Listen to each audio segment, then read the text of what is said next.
My name's Taylor Swift. You know, you probably don't know who I am. I decided I wanted a record deal when I was 10 years old. Who named their song Tim McGraw? I really do try to be a nice person, but if you break my heart or hurt my feelings or are really mean to me, I'm gonna write a song about you. Taylor Swift is one of the most influential artists of our generation. With now an over decade-long career, she's continued to be at the top of her game, breaking streaming and sales records even now, 15 years since her debut. She has over 10 studio albums across multiple genres, 12 Grammys, and countless other accolades. She's captured the world's attention, adoration, and criticism through her personal storytelling. Through all of Taylor's achievements, she's been the subject of media scrutiny and speculation her entire career. From relationships to celebrity feuds, every aspect of Taylor's life has been picked apart. But what about before the fame? Today we're going to be exploring the early years of Taylor's career, including hundreds of unreleased songs, a record deal gone wrong, and a timeline of events leading up to her first album and breakthrough into the music industry. This is Taylor Swift Demos to Debut. My big dream is to look out into a crowd of thousands of people and have them singing the words to my songs. Taylor Allison Swift was born December 13th, 1989 in West Reading, Pennsylvania, to parents Scott and Andrea Swift. She grew up on an over 10-acre Christmas tree farm called Pine Ridge Farms with her parents and younger brother Austin. Andrea and Scott were both in finance, as Scott was a financial advisor and Andrea was a mutual fund marketing executive, while they did farming as a hobby. They wanted to give their child a gender-neutral name in case she also decided to go into finance. She was also named after the musician James Taylor. My mom thought it'd be cool if you got a business card and it said Taylor, you wouldn't know if I was a guy or a girl. She wanted me to be a business person in a business world. Taylor's parents, particularly her mom, would remain a big presence in Taylor's life throughout her career, often being seen accompanying her to award shows and tours. Throughout her childhood, Taylor would be photographed by neighbor and family friend Andrew Orth, who began taking pictures of Taylor when she was just 4 years old, and they would continue doing photo shoots throughout her teenage years, with one of the photos being used for the cover of her debut album.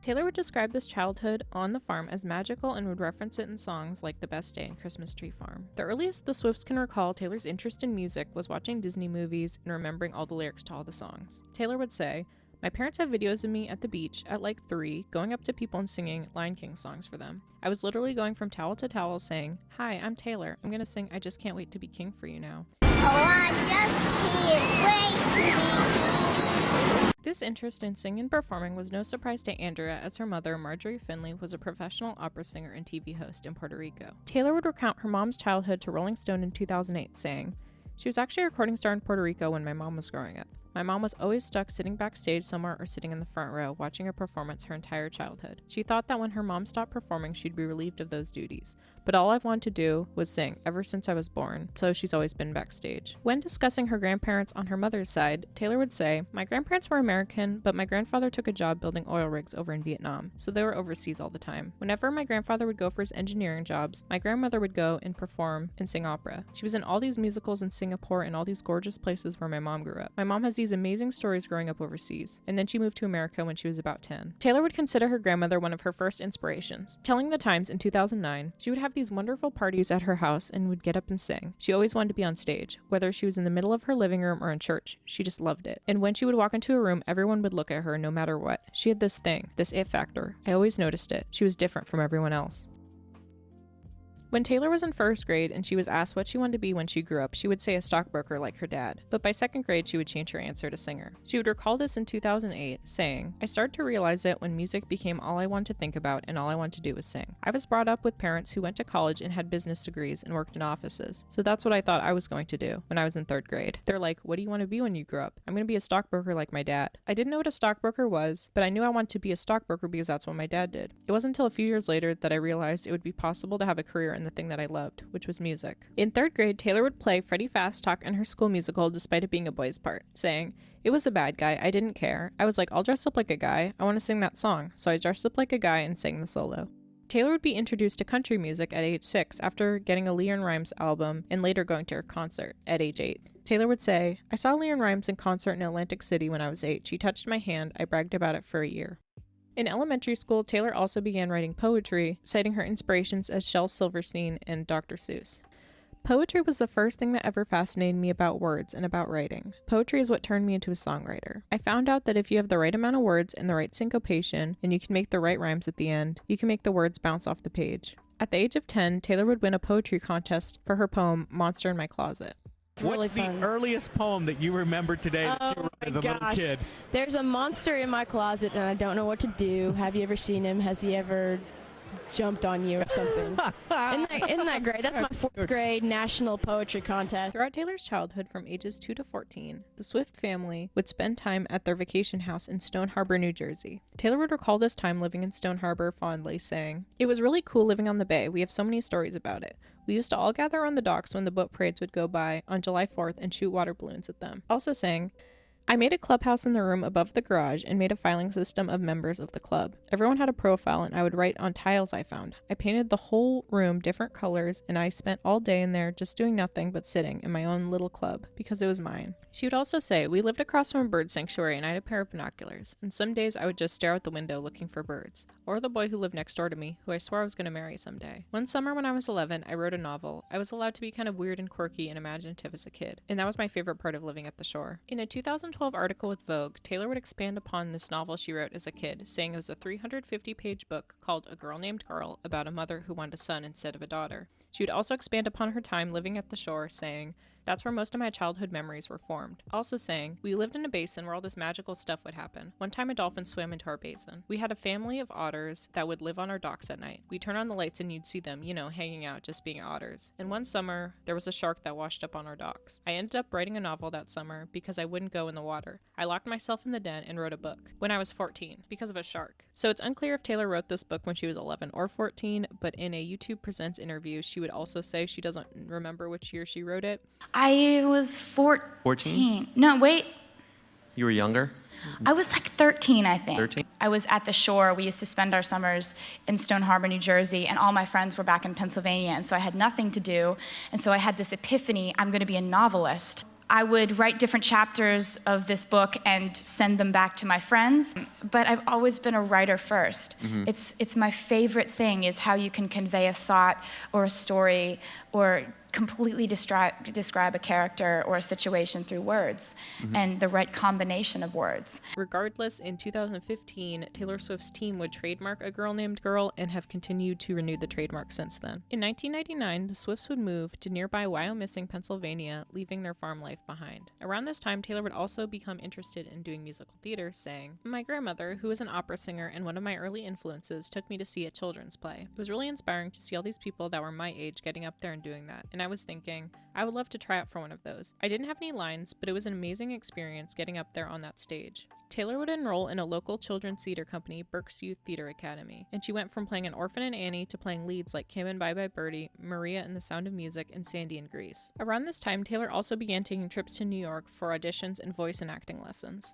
Although Taylor said she would never lose her passion for musical theater, her interest soon changed to country music. She would recall getting excited for the cast parties after the musicals, where they would set up a karaoke machine and she would get to sing country music like the Dixie Chicks, Shania Twain, and Faith Hill. "I was playing the role of Sandy in Grease, and it came out sounding kind of country. It was all I'd listened to, so I guess it was kind of natural." She would end up including a cover of a song from Grease on her first demo CD.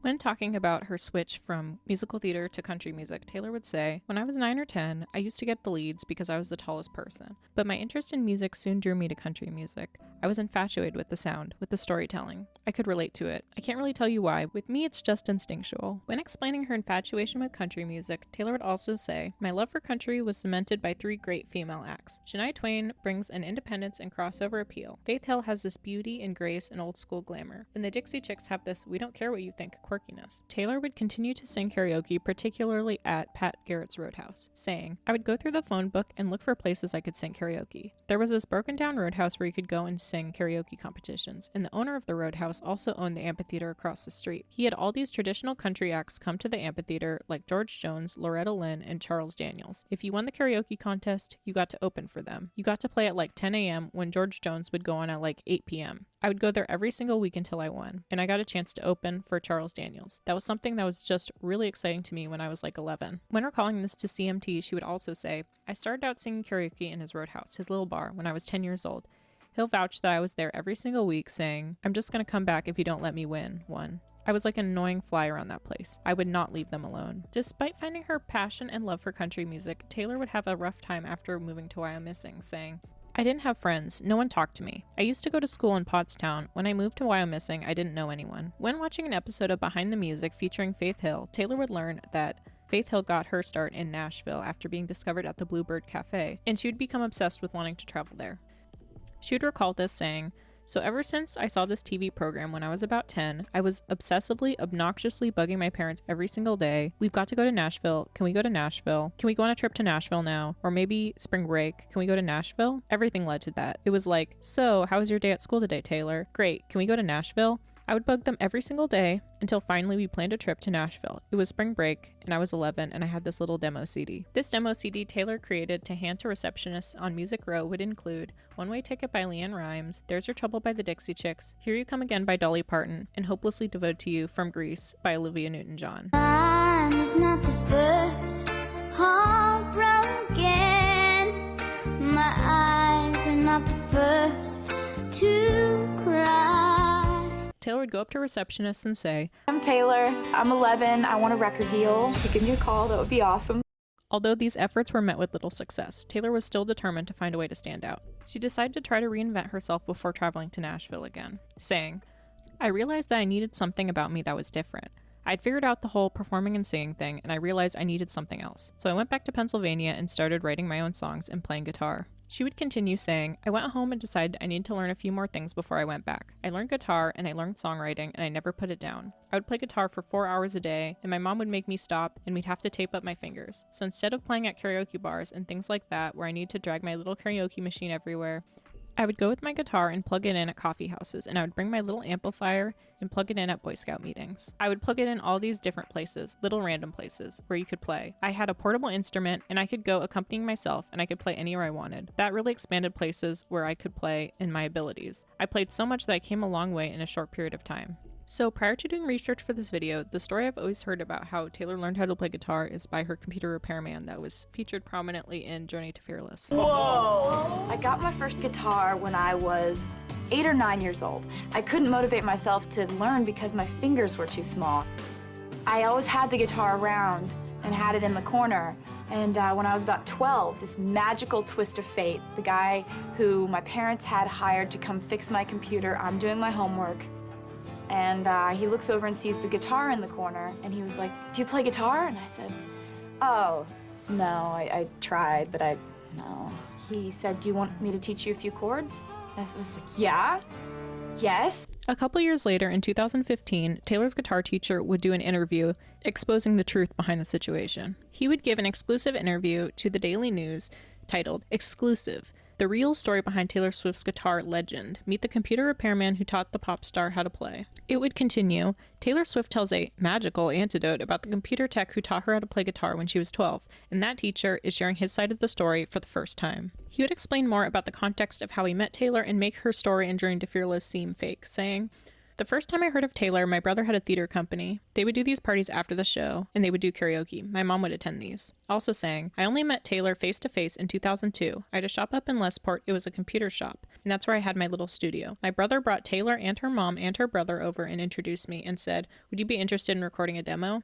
He would reveal he helped Taylor record the demo CD of the cover song she took to Nashville. Also saying, 'It's just their publicity team that doesn't sell as good. A 36-year-old bald guy taught her. That ain't gonna work. If you say he worked with her 6 hours a week, it was basically Tuesday to Thursday from 5 to 8. That ain't gonna sell.' He would also say some somewhat disparaging things about the family, such as saying Scott and Andrea didn't have a happy relationship. Taylor seemed like a pampered rich kid. It seemed like her parents were forcing her to do music, and he would also recall a time where Andrea got Taco Bell for Austin, but when Taylor wanted some, Andrea would tell her no one wants to see a fat pop star. Shortly after this interview, he would purchase the domain itaughttaylorswift.com, which Taylor's team would threaten him a lawsuit over. Ultimately, I don't think a lawsuit was ever filed, and Taylor never made a comment on this situation, but I believe he still has the domain because itaughttaylorswift.com redirects you to this interview. This would cause a lot of bad press for Taylor, saying that she was ungrateful and she was suing her first teacher and didn't really expand upon why. I think the reason she actually was threatening to sue him wasn't because he was saying he was her guitar teacher, but saying the negative stuff about her family. And I'm sure there is some truth to probably what he was saying, because obviously Taylor presents her family as very idyllic. I think the truth is probably somewhere in between these two stories. I think it was partly probably Taylor's team who wanted her to create a more fanciful story of how she learned how to play guitar, but also maybe she wanted to distance herself from the family, which I think is also possible. When Taylor was 14, she would give an interview saying that she first tried to learn how to play guitar when she was 8, but it didn't work out, saying, "I was being taught by the note, every note on the scale, and I just wasn't interested in that. I wasn't sure if I wanted to be a singer at that point, you know? I mean, you're 8 years old." She would talk about trying to learn how to play guitar again as a teen, saying, "By the second week, I'd learned 3 chords and I'd written my first song. Now I'm working on finger picking and music theory." And prior to Fearless, she would give this interview about her negative experience with her guitar teacher.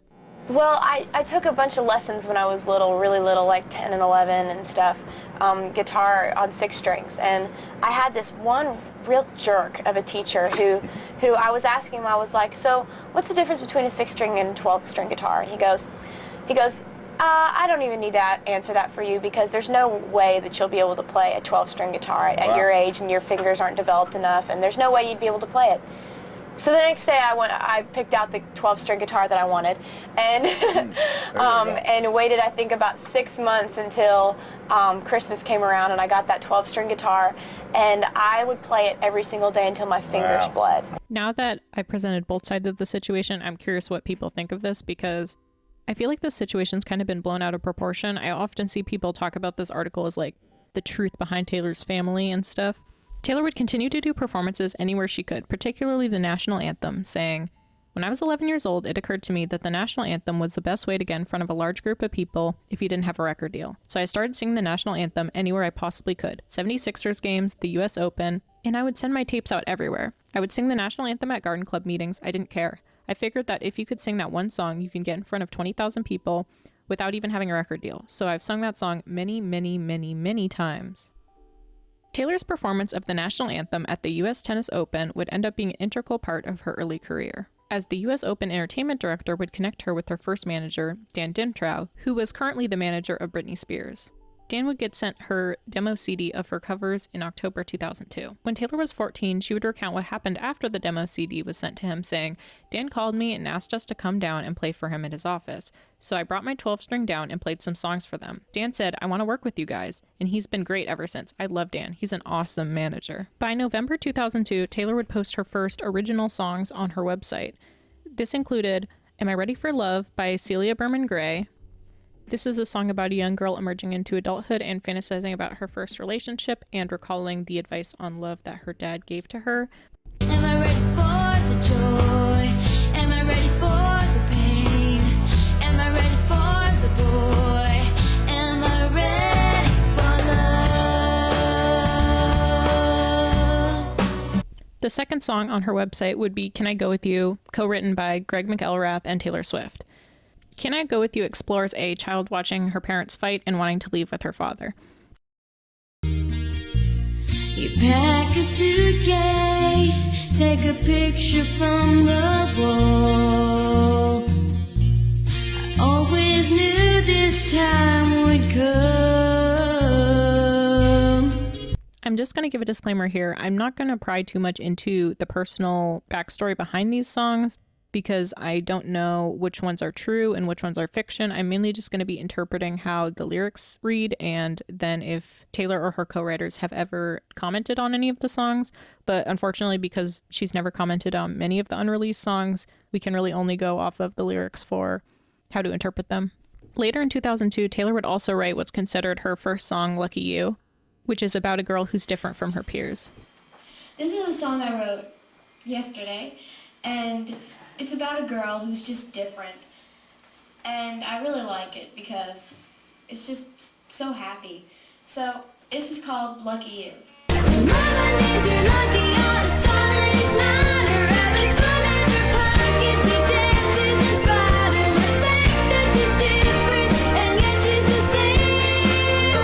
When recalling the first song, she wrote, Taylor would say, "A song called Lucky You when I was 12. There's a terrible recording of me leaked on the internet. I sound like a chipmunk." At this time, Taylor's website bio would read, "Taylor Swift is a name you'll surely hear quite a bit in the country music scene in the near future. This talented 12-year-old singer and stage performer has an amazing natural country sound. Her delivery of songs, solid stage presence, and ability to capture an audience combine to make Taylor an incredible young performer. It's no surprise she already has a long list of performing credentials, which include musical theater as well as country music." Despite finding her passion for songwriting and guitar, Taylor would describe these middle school years and while missing as some of her loneliest. She didn't have any friends at school and would often get made fun of. Although she was able to develop a keen sense of observation at this time to get inspiration from others to write songs, and also using songs as escapism. Taylor would later recall this, saying, "When I first started writing songs, I was pretty lonely. I was about 12 and at school in Pennsylvania, I wasn't popular and didn't have many friends. And I never knew where to sit at lunch, but songwriting became a release. I'd think, okay, 3 more classes to go and then I can write about this. So it became a reward. I didn't know how to articulate my feelings, but I'd strum my guitar and the words would come out. It allowed me to understand better the way I felt and get through it." She would explore these feelings of loneliness and rejection in the song The Outside. This is one of the first songs that I ever wrote, and I wrote it when I was 12, and I'm really glad that it gets to be on the album. I wrote this song about the trouble I was having at school when I was younger, and you know, I'd go to school some days and not know if I was going to have a conversation with anybody. I mean, I was really sort of an outcast. When explaining this song, she would say, "When I was 12 years old and a complete outcast at school, I was a lot different from the other kids, and I never really knew why. I was taller and sang country music at karaoke bars and festivals on the weekends, while the other girls went to sleepovers. Some days I woke up not knowing if anyone was going to talk to me that day. I think every person comes to a point in their life when you have a long string of bad days. You can choose to either let it drag you down or find a way to rise above it. I came to the conclusion that even though people haven't always been there for me, music has. It's strange to think how different my life would be right now if I'd been one of the cool kids."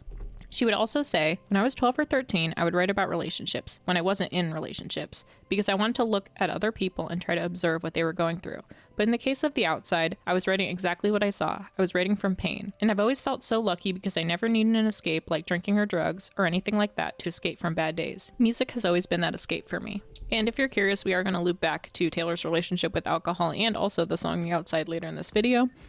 But right now we're going to continue along to 2003. In January 2003, Taylor would write a song while at the shore called Smoky Black Nights, and the lyrics would be about wanting to spend time on the beach with a lover. About this song, Taylor would say, "There's a little demo of me I made when I was 11, and I think it's floating around the internet. It's called Smoky Black Nights, and it's all about being at the shore."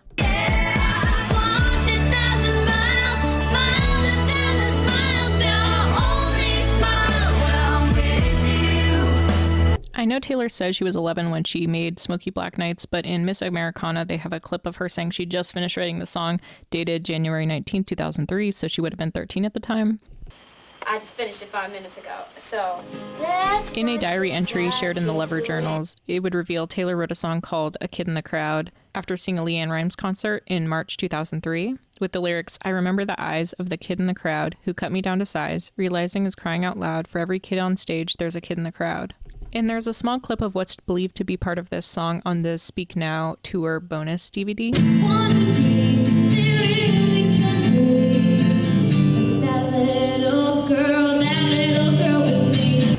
This song would also be included on one of Taylor's early demo CDs from 2003.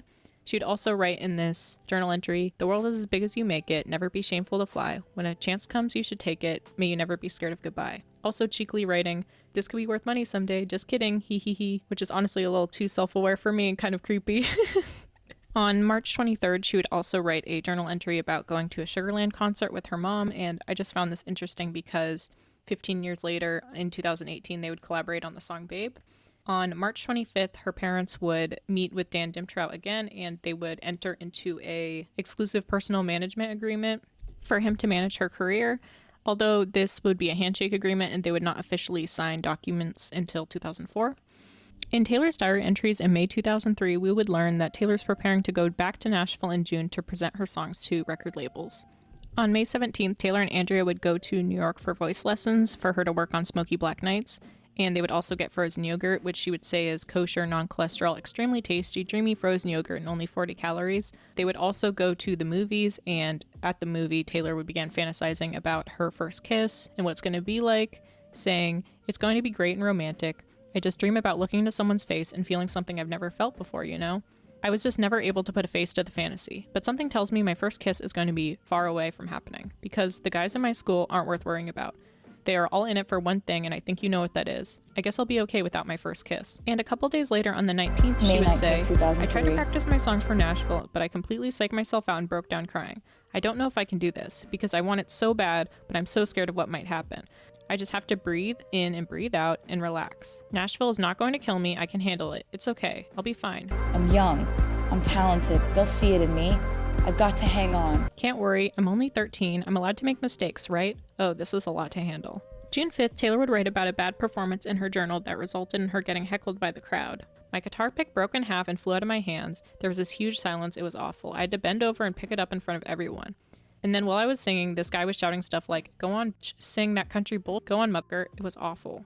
After the garden party, we all went to Reading Hospital to visit Nanny. She looks worse every time we go. I sang, "I used to fly, same girl, a little more like you," for Nanny and her roommate Penny. Penny has liver cancer and is bald from chemo. All the nurses loved to listen to it.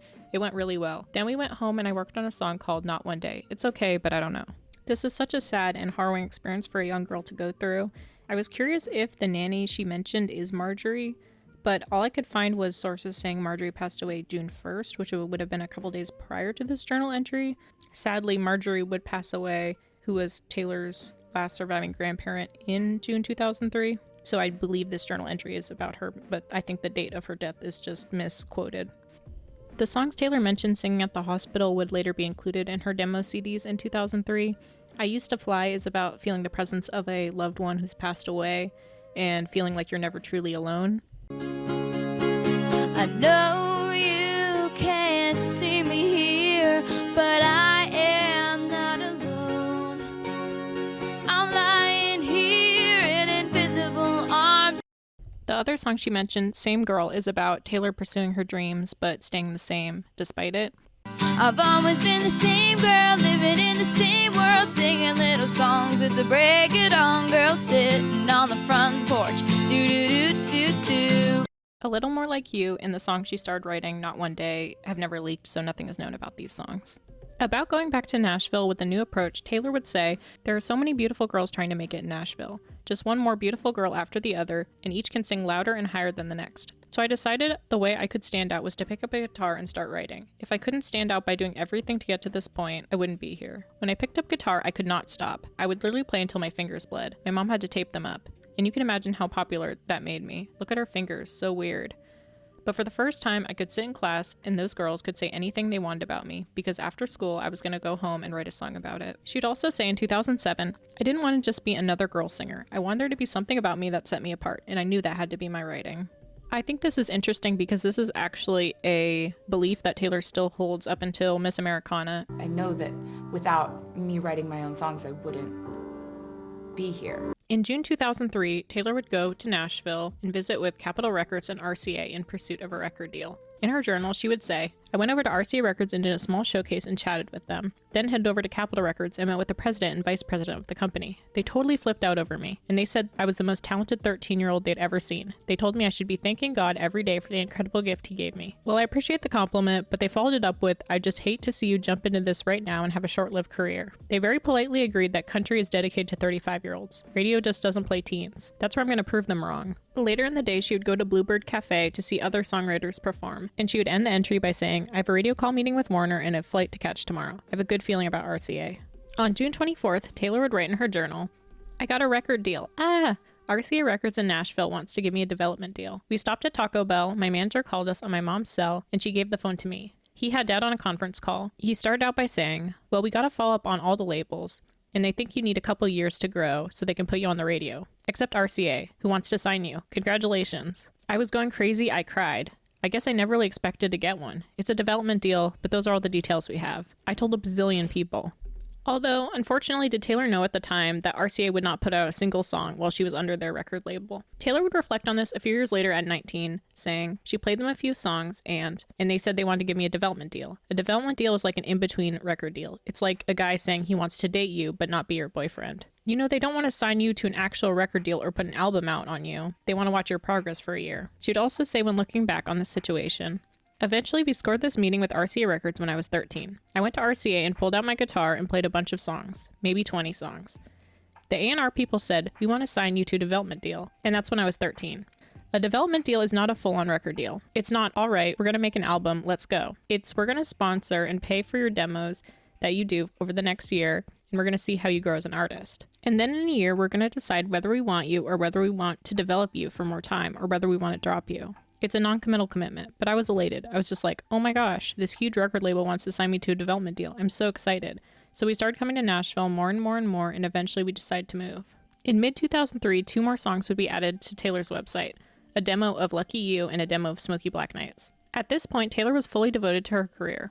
In her August 2003 journal entries on her first day of 7th grade, she would say, "I don't care what people think of me now because I won't let them bring me down." She would also say in a journal entry in October, "I've decided that school is a big disappointment. It's only cool when you're popular. I'm not. It's only cool when you have a boyfriend. It's only cool when everyone likes you. I don't have that. But my extracurricular life is what really matters to me. I guess I'm just not good enough for people my own age. Or maybe I'm not bad enough." Taylor would recall an incident when she was 12 to the New Yorker saying, "At the beginning of the year, we were all sleeping over at someone's house, and they were all talking about how they wanted to sneak over to this guy's house because this guy had beer. And I was like, I want to call my mom, I want to call my mom, I want to call my mom. My whole life, I've never felt comfortable just being edgy like that." Because of this disconnect between Taylor and her peers, she would lean on her mom for companionship at this time, saying, "She would just take me on these adventures and we would drive around and go to towns we've never seen before. Those adventures and those days running away from my problems, you're not supposed to run away from your problems.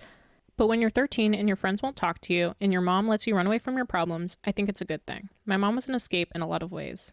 She would mention this situation on a song on her sophomore album with the lyrics, "I'm 13 now and don't know how my friends can be so mean. I come home crying and you hold me tight and grab the keys." When reflecting on the reason she first started writing music, she would say, "I started writing songs because I didn't have anyone else to talk to. As sad as it sounds, I was going through this really hard time at school where I didn't have any friends. Songwriting for me just started out as therapy."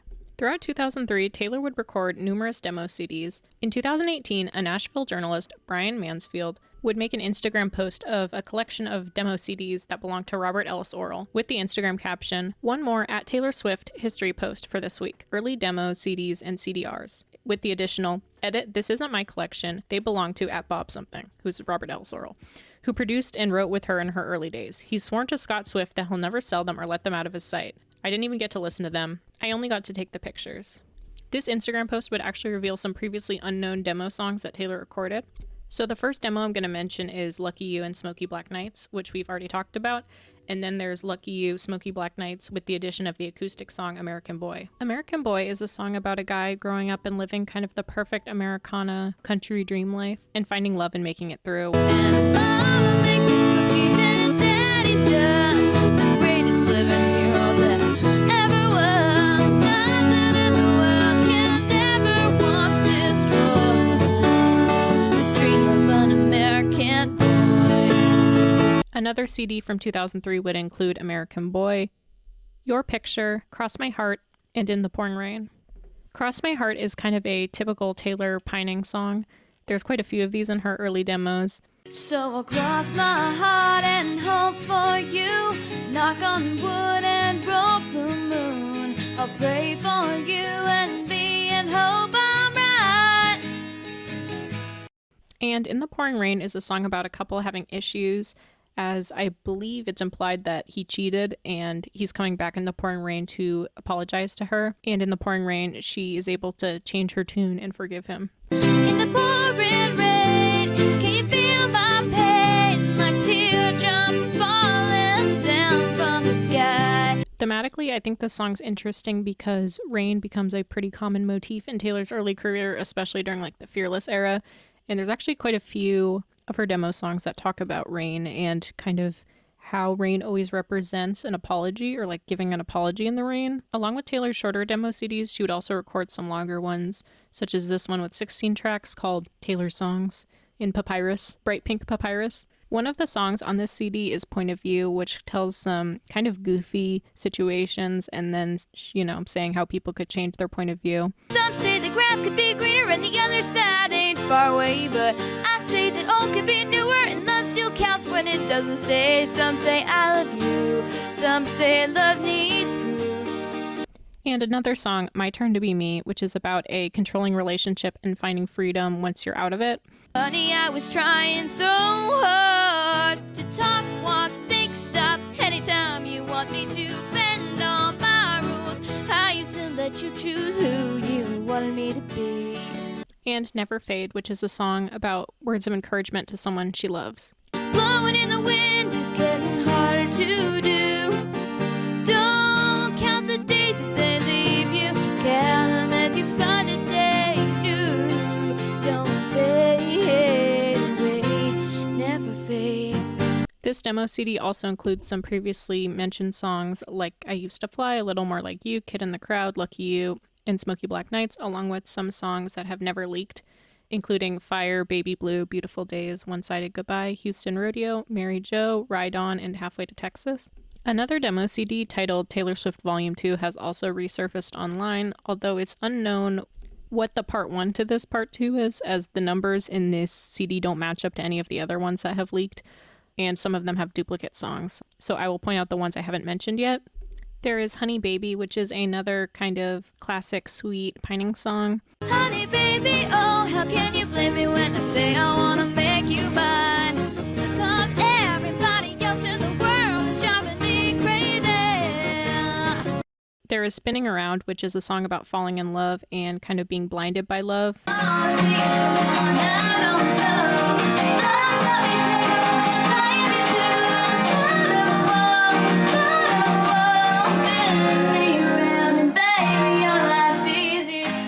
There is Sugar, which is kind of a more folklorian type song about a Southern belle and her guy who travels around, and he calls her on the phone, and his pet name for her is Sugar.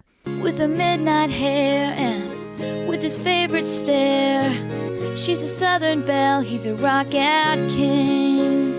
And when she looks around, oh, she knows she's found such a perfect life, such a perfect thing. There's This Here Guitar, which is about Taylor's guitar and thinking about its past before she got it. Nice to meet you, can I teach you all I know? Can you show me what you do? Where have you been? What have you seen? Who were you before you even knew me? Which I believe is the 12-string koa that she always talks about. There's Live for the Little Things, which is about a happy relationship and kind of listing all of Taylor's favorite things, kind of Sound of Music-esque. Quiet winters and leaves that always fall. Your black boots, my red flower ring. Live for the little things. And then there is Mandolin, which is about a musician who plays the mandolin at Angelina's family's restaurant, and everyone's infatuated with him and wonders what he thinks about. Who knows what goes through his mind? Saying, that guy who plays the mandolin. And another song is For You, which Taylor thanks someone for standing up for her through hard times. You could always see me clearly, and you were never looking for a thank you. I'm saying one for you. Tennessee is about how Taylor doesn't feel like Pennsylvania is home and she would rather be in Tennessee, and fantasizes about being there instead. And I wanna tell the world how good it is to be right here, but I don't. I just sit under this tree. I'm in Tennessee. Luckily for Taylor, after she got her record deal with RCA, the Swifts would begin their process of moving to Nashville at the end of 2003 and early 2004. Finally, the last demo I'm going to talk about from 2003 is this CD. I only think it's later in the year because it includes the Christmas song Christmas Must Be Something More, which would later be released in 2007 on Taylor's Christmas EP. This includes another song, Brand New World, which is about feeling hopeful and being able to succeed, and even if she trips up and makes mistakes, she'll be able to make it through. I'm living in a brand new world, and you think I'm just another girl, but I'm living just a day at a time, and keeping in mind that someday I'm gonna fly. This CD also includes some songs that have never leaked, like You Walk Away, Gail's song, and One More Day. When talking about the Swifts' move to Nashville, Andrea would say, I never wanted to make that move about her making it, because what a horrible thing if it hadn't happened, for her to carry that kind of guilt or pressure around. We moved far enough outside of Nashville to where she didn't have to go to school with producers' kids and label presidents' kids, and be constantly reminded she was struggling to make it. We've always told her that this is not about putting food on our table or making our dreams come true.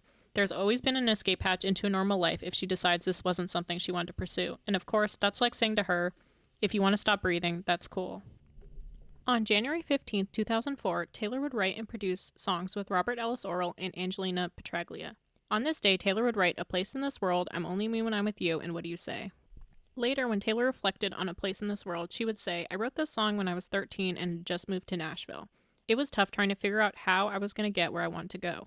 I knew where I wanted to be, I just didn't really know how to get there. I'm really happy this is on the album because I feel I finally figured it out. I'm alone on my own, and that's all I know. I'll be strong, I'll be wrong, of a life goes on. Robert Ellis Orrell would detail his experience working with Taylor on the Swift Legacy podcast, which has a great interview with him. He would say that when they were writing I'm Only Me When I'm With You, Taylor had the idea that she wanted to record something that was like Avril Lavigne but country. And he revealed that this recording of I'm Only Me When I'm With You was taken to RCA, but they said they didn't like it because it was too pop. And actually they ended up putting this exact same recording of this song on the deluxe edition of Taylor Swift as one of the bonus tracks.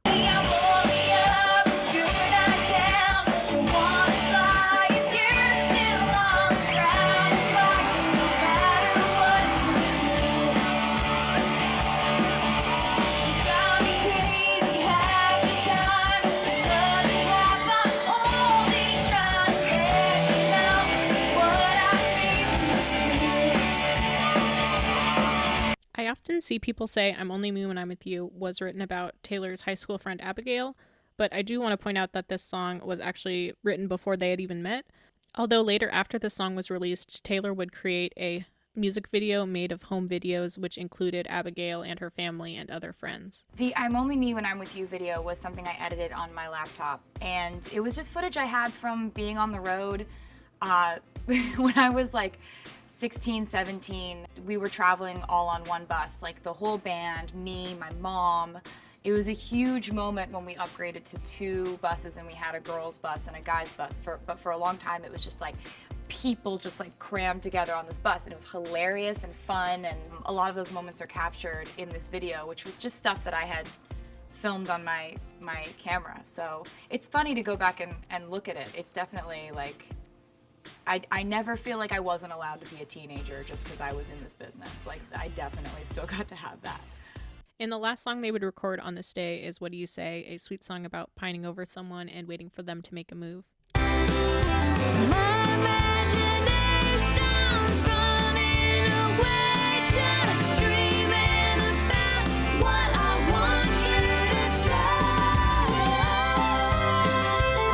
On March 16, 2004, BMI would post an article about Taylor signing with them, saying singer/songwriter Taylor Swift stopped by BMI New York office to perform some of her songs from the upcoming RCA release. The 15-year-old Pennsylvania native is currently in the middle of moving to Nashville. I am going to point out another inconsistency because she actually is 14 here. I'm not sure why this article says she's 15. But after this showcase, this would lead her to actually being signed to Sony/ATV, becoming their youngest ever songwriter. Arturo Buenohara, a Sony and ATV executive, would detail how he knew he wanted to sign Taylor after seeing her perform at the BMI showcase, saying, "It was a no-brainer for me. She's a real songwriter." She would talk about this experience saying, "I wanted to be somewhere where my songwriting was placed at the forefront. I wanted to be somewhere where I knew I was going to get to write every song on my album. I realized that was where I wanted to place my priority. I wanted a publishing deal, so one day I walked into Sony ATV and it was clear to me that they had a real passion about artists and developing artists who are writers." About songwriting, Taylor would also say, "Songwriting has become my one true love. It became the thing I can never put down. I've become obsessed with it." On February 14, 2004, in Why I'm Missing, Taylor would write, "Today was Valentine's Day, but seriously, I never would have known. I don't have a boyfriend or a crush. There's no point even acknowledging V-Day if you don't have those key elements. So I woke up and perfected/tweaked this new song I wrote yesterday called Someone Loves You. It basically says, no matter what you've done or where you are in life, somewhere someone loves you. I wrote another called Outside. It's about being left in the cold and, well, being an outsider. I don't know if it'll go anywhere, but it made me feel better." Okay, allow me to go on a little tangent here, but this Lover diary entry kind of sent me into a spiral, trying to figure out when she actually wrote the Outside, and it was actually very frustrating. Because even now, I still don't know when she actually wrote the Outside, and I just really wanted to make a good timeline, but Taylor just wouldn't let me. Because in many, many interviews, such as this quote, she says, This is one of the first songs that I ever wrote, and I wrote it when I was 12. So I assume this song was written around the time of Lucky You and Smoky Black Nights, because those are, I think, confirmed to be some of the first songs she ever wrote, as they were the first songs ever published on her website and the first CD that she ever made with original songs. So when I saw this journal entry, I was very confused and tried to do more research about when The Outside was written, because later in 2004, The Outside would actually be released to the public on a Maybelline promotional campaign that would be on a CD called Chicks with Attitude, that would include a bunch of indie artists that would be given away free with Maybelline purchases. After this, in 2004, Taylor would do a mini press tour talking about The Outside, and in this article titled "No Longer an Outsider, Stone Harbor Teen is on her way to country music stardom," they would talk about how the origin of The Outside came to be, saying, quote, "On one rainy weekend evening in January, none of her friends had called. She picked up the guitar and began to write. 30 minutes later, when the chord progression was memorized, she was done and ready to write the lyrics on her computer to the tune titled The Outsider." I know this article says the song's called The Outsider, but we know that that's a typo because the song is called The Outside. Even on the Chicks with Attitude CD, we can see the song is titled The Outside. So I was like, okay, she either wrote this song in January, like she said in this article, or she wrote it in February on Valentine's Day, like she said in the Lover Journal, or she wrote it when she was 13 or 12-ish, like she said in the other interviews that she would give later on in her career. So as I've been trying to piece together the Taylor Swift timeline, I've been checking back in on her website, and in October-ish 2003, she would completely revamp her website and create little flash animations for it, and it would have a header that would play little audio clips if you went over each tab. Come on home. You want to talk? Info. Come see what I'm doing. Pictures. Thanks, you're the best. And interestingly, on the sidebar on the side of the website, it would scroll like updates about Taylor's life, and one of them would say, check out Taylor's new song, Someone Loves You in the Outside, by clicking on the music guitar. And this is on the Wayback Machine as far back as October 2003. And I kind of tried to convince myself maybe like this is a glitch because it's a Flash that's saved, and Flash isn't supported by Chrome anymore, so I had to get like another extension to even play the old animations on her website. Because if this is true, then this Lover Diary entry is just completely fake, which I don't really get or understand the motive behind making it fake. I was thinking maybe another explanation for this could be that she wrote the song when she was 12 but didn't end up recording it until 2004, which kind of could be possible, but then I don't understand this diary entry, and then I don't understand the newspaper interview. Ultimately, the situation doesn't really matter at all, but I just kind of was very confused trying to figure out the truth. So I'm curious if other people have any insight, because I don't understand, and I know Taylor kind of has inconsistencies with when she wrote certain songs, but most of the time I just kind of assume, like when she says she wrote songs when she was 11, now we know she never wrote any songs when she was 11, but I think she just said that when she was younger, like 16 and 17, because she wanted to make it sound more removed kind of from where she was now. Because, you know, if she's 16, she says, oh, I wrote the song when I was 13. That still kind of sounds recent, so I think, which is why she'd be like, I wrote Smoky Black Nights when I was 11, which was so long ago. Just now when I was recording this, I did think about how The Outside is actually the first song Taylor ever wrote that would be included on Taylor Swift, the album, which I think could also contribute to why she was saying she wrote it when she was 12, to make it seem like it was one of the first songs she ever wrote, even though she wouldn't end up actually including any of those songs on the album. But that's the end of my little Outside rant, so let me know what you think. When Taylor was asked what the transition to moving to Nashville was like, she would say, "It was easy. In Pennsylvania, I was weird. I would play singer-songwriter nights on the weekends instead of going to parties. I think it's weird to go to parties and get drunk when you're 13, but whatever. Then I moved to Nashville, and all of a sudden, I was a normal kid." In a different interview, Taylor would say, "Everyone was so nice to me. They were all like, we heard you're a singer. We have a talent show next week. Do you want to enter?" And this sounds kind of like a joke, but actually, it was the talent show in April 20th, 2004, and Taylor would perform Beautiful Eyes at the talent show. In the Lover Journals, Taylor would include an entry from April 20th, 2004, in her first entry in Hendersonville, saying, "I heart school. Today was the talent show, and I was towards the end. When it was my turn, I sang Beautiful Eyes on my 12-string koa. I got a standing ovation and everything." Beautiful Eyes is a classic Taylor Swift pining song, and it would actually end up being the title track of her EP that would be released in 2008. In the CD collection of Robert Ellis Oral, we also see there's a demo CD that includes The Outside and Beautiful Eyes, which leads me to believe they were probably written around the same time in early 2004.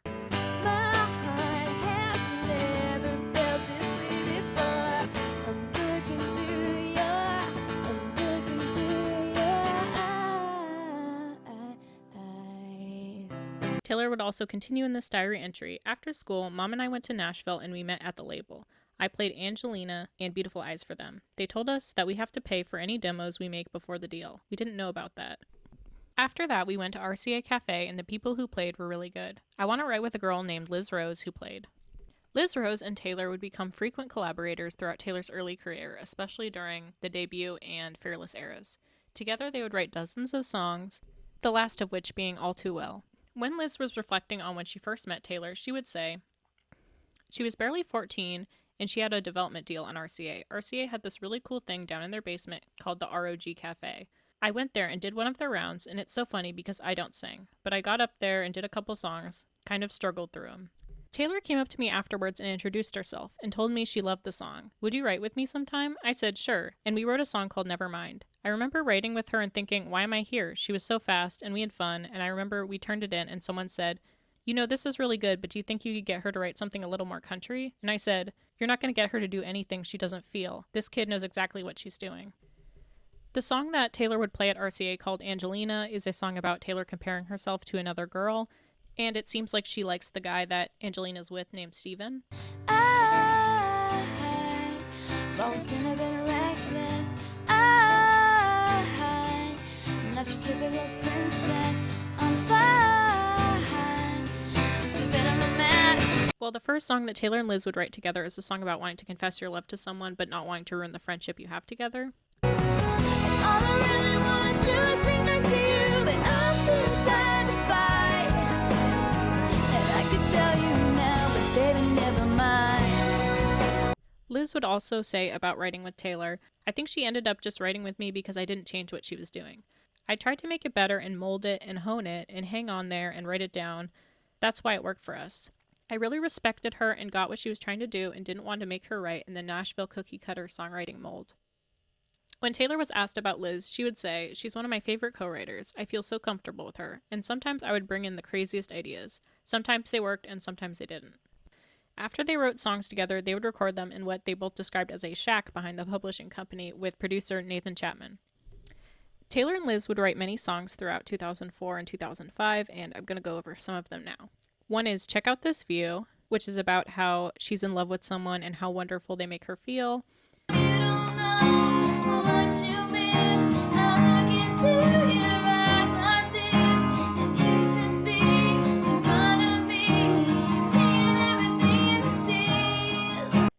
And Made You Up is a song about pining over someone and them not noticing and not reciprocating her feelings. Never let you go, even if I could, 'cause I never could have dreamed you of this good.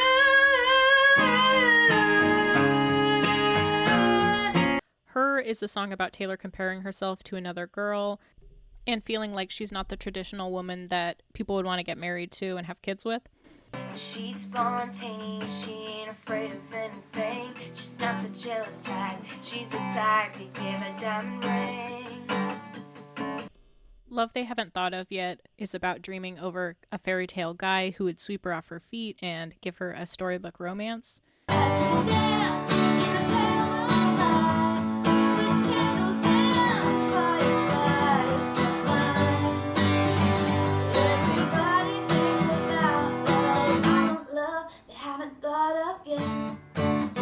All Night Diner is a song about how she feels directionless and lost without the person she's in a relationship with. I'm reminded without you I'd be a stranger in an all-night diner, waiting for a captain to find her. Look at You Like That is a song about Taylor putting herself out there and the person not reciprocating her feelings.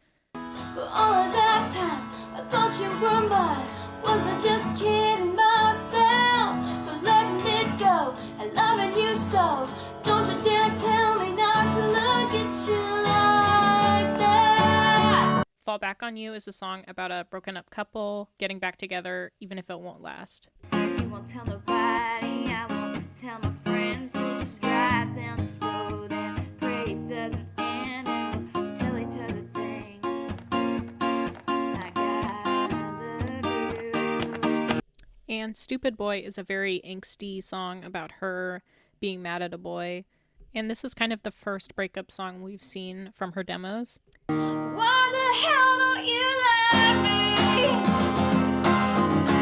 Why the hell don't you need me like I need you? Are you so far above me? Taylor would also write with a lot of other songwriters in 2004, and she would reflect on this experience saying, I was a teenager during the day when I was at school, and then at night, it was like I was 45. My mom would pick me up from school, and I'd go downtown and sit and write songs with these hit songwriters. She would also say, I was the youngest person Sony had ever signed, and I walked into these writing sessions with writers that I knew were hit songwriters. I knew that they were twice, if not 3 times my age, and I knew they were going to have serious doubts about walking in and working with the 13-year-old. The first writing sessions I got were due to my publisher pulling major favors. I knew going to these meetings with those hit songwriters was something I was lucky to get to do. And I knew, being a 14-year-old girl, anyone would understandably think I'm going to write a song for a kid today. But I didn't want anyone walking out of the meeting thinking I wrote a song for a kid today. So I would walk in with 10 or 15 almost finished songs or developed ideas, finished melodies, or choruses. I just wanted to make sure everyone knew I was serious about it, that I didn't take it lightly. Taylor would often write with Robert Ellis Orrell throughout 2004 and 2005. So she would get dropped off after school, and we pulled out our guitars. Sometimes I sat at the piano because that's more my instrument. Or she would say, I have a piano idea, and she would start playing it. And then she often had like an idea or a bit of a chorus or something. I mean, listen, this girl was writing some days like 4 or 5 songs by herself. And her dad would call me up and say, Taylor wrote 4 more songs yesterday. Let me read you the lyrics. And then he would read me the lyrics. The difference was when she was that age, 1 out of 10 of them were amazing, and the other ones not so much. Then like not 2 years later, 9 out of 10 of them were amazing. One of the songs they would work on together is Invisible, which is a ballad describing loneliness and heartache of going unnoticed.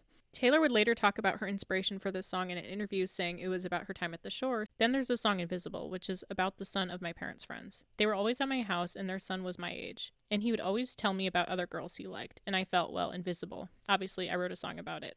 It was a bonus track on my first album. I just wanna show you, she don't even know you, she's never gonna love you like I want to.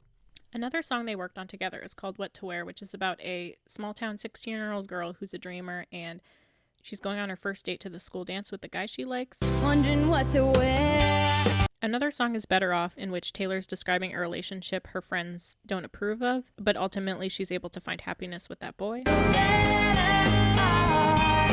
Another song is Need You Now, which is about a relationship falling apart and Taylor not wanting to take him back and trying to convince herself she's better off without him. So here you are at my window, guess nobody told you I don't need you.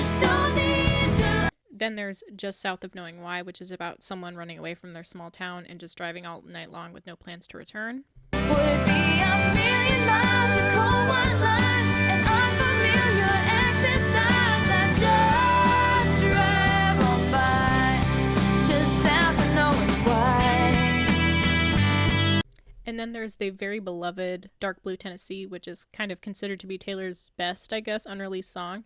And it's about a broken up couple who miss each other, and she still loves him, but she doesn't want to reach out. And then she gets his goodbye note, and she realizes it's too late. But in his note, it's revealed he felt the same way that she did. In Dark Blue Tennessee. In the Swift Legacy podcast, Robert Ellis Orrell would reveal that Taylor would send these CDs to people in hopes of trying to get another record deal, as I think they began to realize that her deal with RCA wasn't going anywhere. The songs that we cut for her, like, to bring around to record labels were The Outside, Your Face, I Heart ?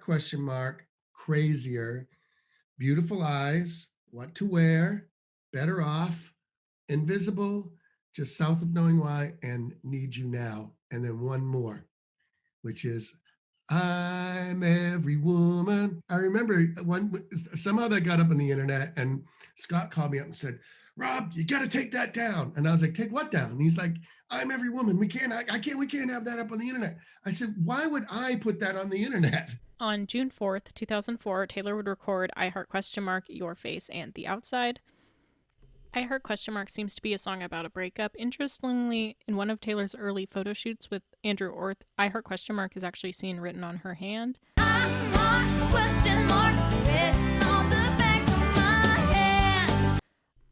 This song would actually be officially released by Best Buy as part of the Taylor Swift album as kind of like a digital bonus track, and would later be released on the Beautiful Eyes EP. In a Myspace blog in 2008, Taylor would say that Beautiful Eyes and I Heart ? Were both written when she was 13. Your Face is a song about not wanting to lose the person you love. I don't wanna lose your face. I don't wanna wake up one day and not remember what time erased. And I don't wanna turn around, 'cause I'm not scared of what love gave me and took away. And I don't wanna lose your face. And we've talked a lot about The Outside already, but The Outside would be released to the public in the Chicks with Attitude campaign as part of a sponsorship with Maybelline around August 2004. She'd also be part of the Abercrombie & Fitch Rising Star campaign. This would be part of Abercrombie & Fitch's promotional material and also used as an ad that would be featured in Vanity Fair. The bio for this campaign would say, "After I sang the national anthem at the US Open last year, a top music manager signed me as his client.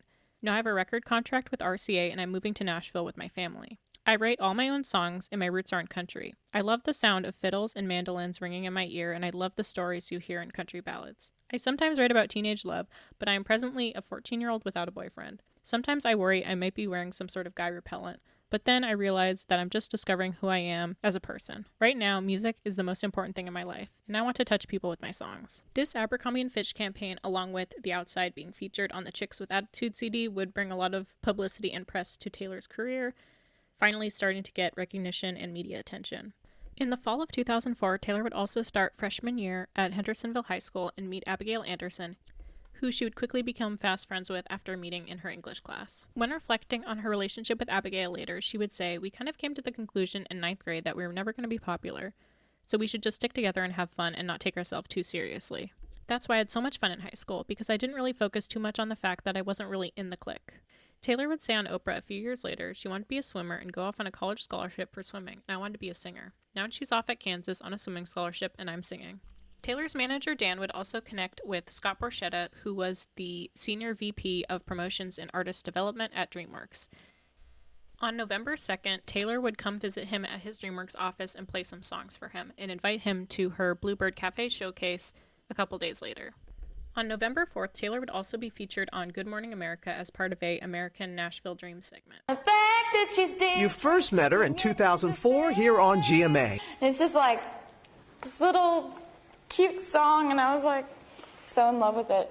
This is my first time playing at the Bluebird.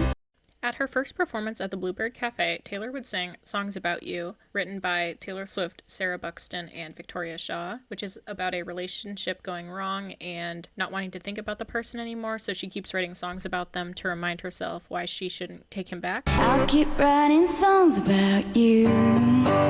The second song being Me and Britney, written by Taylor Swift and Sharon Vaughn, which is a song about Taylor's friend Britney, who wanted to leave for Hollywood to pursue acting. Me and Britney sat down on the front porch, talking about love and how it changes things. Changes people and it changes names and everything, but me and Britney. And Beautiful Eyes, which we've already discussed. Scott Borchetta would show up to Taylor's Bluebird Cafe performance, and Taylor would remember, out of all the people in the room, he was the only one who had his eyes closed and was totally into the music. November 5th, 2004, the following day after her Bluebird Cafe performance, Taylor would write in her journal about trying to pick what record label to go with, saying, "This last week was crazy. Okay, Capitol Records doesn't think I'm ready right now, and I could get a deal right now with them, but not the deal I would want. So on the other hand, there's Scott Borchetta, who we had met with at Universal. And you know, I really loved all the stuff he said in the meeting. And he stayed for the whole Bluebird show. He's so passionate about this project, and I think that's the way we're going to go. I want to surround myself with passionate people. I'm not sad about Capitol because I don't want to be lost in a big label like with RCA." In an interview, Scott would say what initially drew him to Taylor, saying, "She played some songs for me in our first meeting, and I was just killed on sight. She's a full package. Someone who wants to write her own songs and is good at it, so smart, who sings, plays guitar, looks as good as she looks, works that hard, is that engaging and savvy. It's an extraordinary combination." Scott confirms that 10 days later, Taylor would call him and say that she made her choice. When Taylor explained her reason for choosing Scott Borchetta, she would say, "I don't want to be just another girl singer. I wanted there to be something that set me apart. And I knew it had to be my writing. Also, it was a big, big record label with big superstars, and I felt like I needed my own direction and the kind of attention that a little label will give you. I did not want it to happen with the method of, let's just throw this against the wall and see what sticks. And if it doesn't, we'll walk away. I wanted the record label that needed me, that was absolutely counting on me to succeed. I love that pressure." The best part about getting a record deal was that it wasn't just a record deal, it was the right deal for me. In November, Sony/ATV would also draft a contract with Taylor. I can honestly say I've tried to read this contract and I don't understand the purpose of it, but what I do think is interesting is one of the exhibits lists 27 songs she wrote while I presume she was working with them. So this gives us a good timeline of some of her other unreleased songs. So this list includes quite a few of Taylor's demos that we've talked about before, like I'm Only Me When I'm With You, Lucky You, American Boy, etc. But there are some on this list that we haven't mentioned up to this point, so I think this is a good time to talk about them. One of the songs is Closest to a Cowboy, Taylor wrote with Sharon Vaughn. This is a song about a boy teaching her to be carefree and doing things like fishing and riding pickup trucks, and she's looking back fondly on their relationship. Before I met him, I was so sane and grounded. Before he taught me how to lie and crawl out the window, I learned the dirt roads and I got my heart broken. Another one is Didn't They, which is a very religious song about 9/11. And down the aisle, 3 men walked, said, "We're here to die for our God." Stood up and said, "That's funny, 'cause my God died for me." Another one is Don't Hate Me for Loving You, which is about a mother and daughter fighting and then a couple fighting, and it's kind of paralleling their fights with each other. And don't rip my heart out. Don't you make me cry tonight like you always do. Another song is Firefly, which Taylor wrote with Connie Harrington and Melissa Pierce, which is about relating this person in her life like a firefly who's shining bright, and it's kind of like a pining over someone song. Your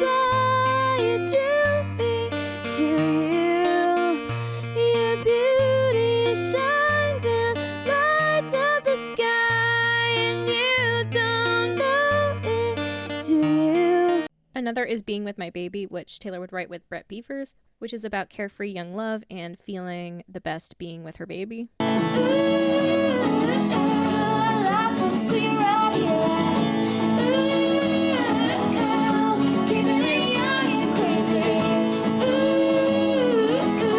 Just wanna stay right here. And the final song on this list we haven't talked about yet is Teardrops on My Guitar, which Taylor wrote with Liz Rose, which obviously is a song everyone knows because it would end up actually being on her debut album. And interestingly, besides A Place in This World, this is the only song on this list that would end up on her debut album, along with I'm Only Me When I'm With You and Invisible, which would end up on the deluxe edition of her album. When talking about the backstory behind Teardrops on My Guitar, Taylor would say, "I used to have a huge crush on this guy who would sit there every day and talk about another girl, how beautiful she was, how nice and smart and perfect she was. And I sat there and listened, never meaning it one of those times I said, 'Oh, I'm so happy for you.' I guess this is a good example of how I let my feelings out in songs. And sometimes there's no other way. And I've never been afraid of using names. I love this song because of its honesty and vulnerability. To this day, they're still together and he has no idea about this song."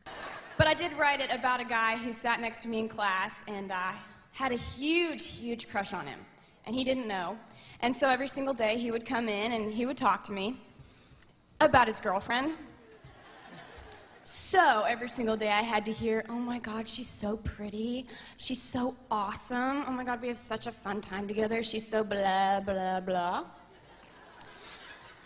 And so I was a good friend, and I would just take it and lie to him and be like, "I'm so happy for you."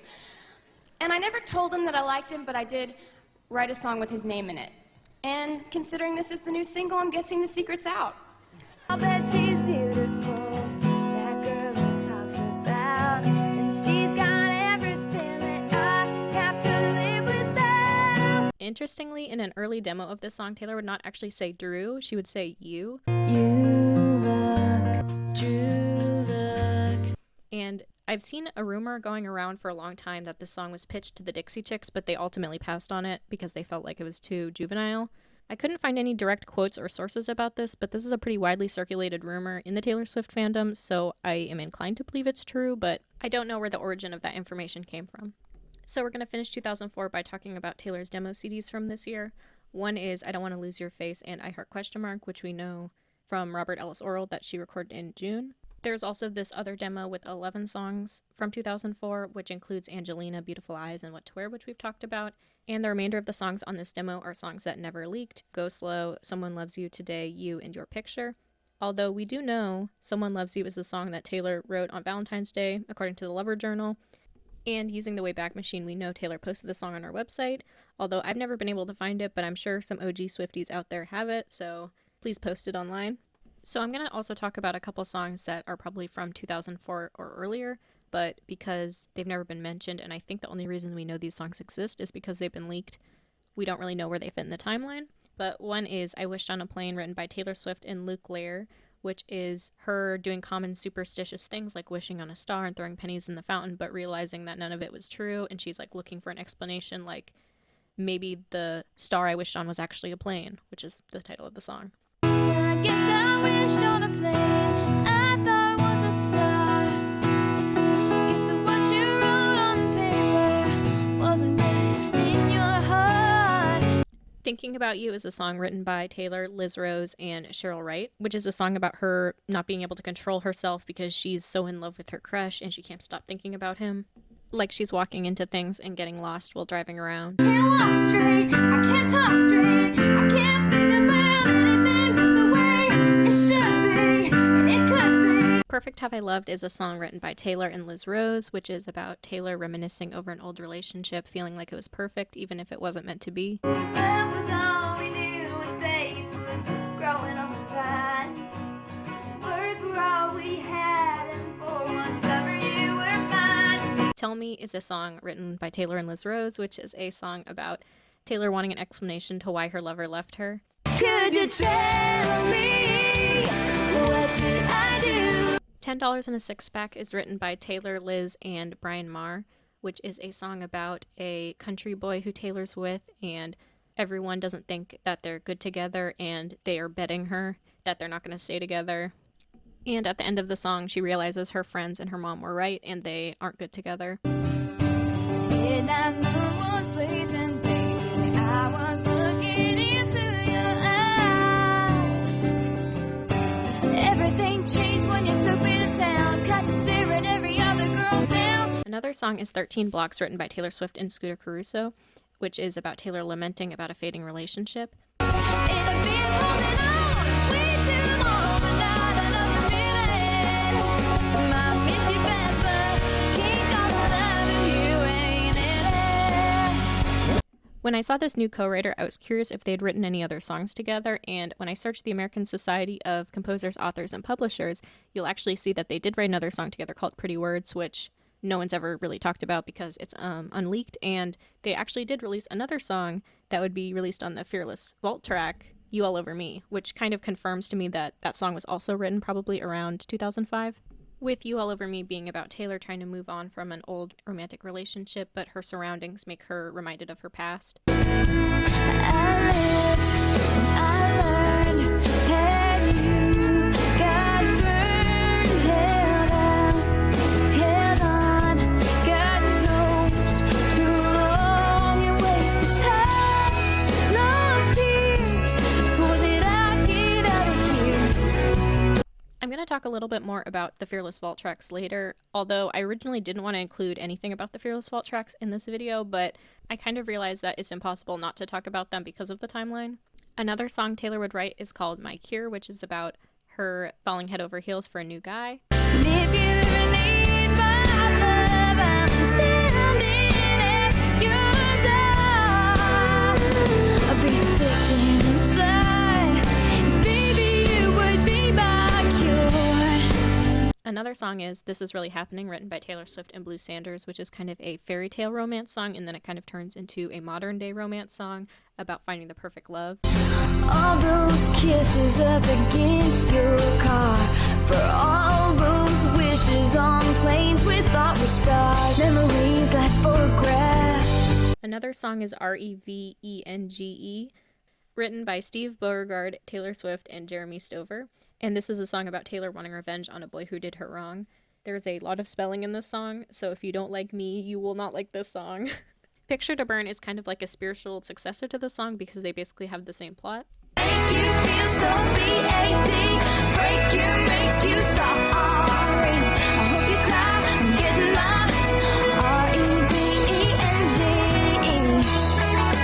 And By the Way, which is a song written by Taylor Swift, Brett Beavers, and Derek Rutten, which is a song about Taylor missing her ex, and she sees him with a new girl, and she wants him back. So now we're going to go back to the timeline. It's early 2005, and Scott Borchetta, Taylor Swift, and Dan Dimtrow are in talks to sign her to his new record label. On January 23rd, Taylor would perform at the Anaheim Convention Center as part of the National Association of Music Merchants with Taylor guitars. At this performance, she would sing Your Face, Beautiful Eyes, and Your Anything, which is kind of a cheeky song about Taylor wanting to fit into a guy's world and be anything that he needs. I could be your favorite blue jeans with the holes in the knees and the bottom of the top drawer. I could be a little beauty queen, just a little out of reach, or the girl living next door. Now we're going to talk a little bit about Taylor finishing freshman year of high school, which I'm honestly surprised she even had time for with all of these things that she's doing.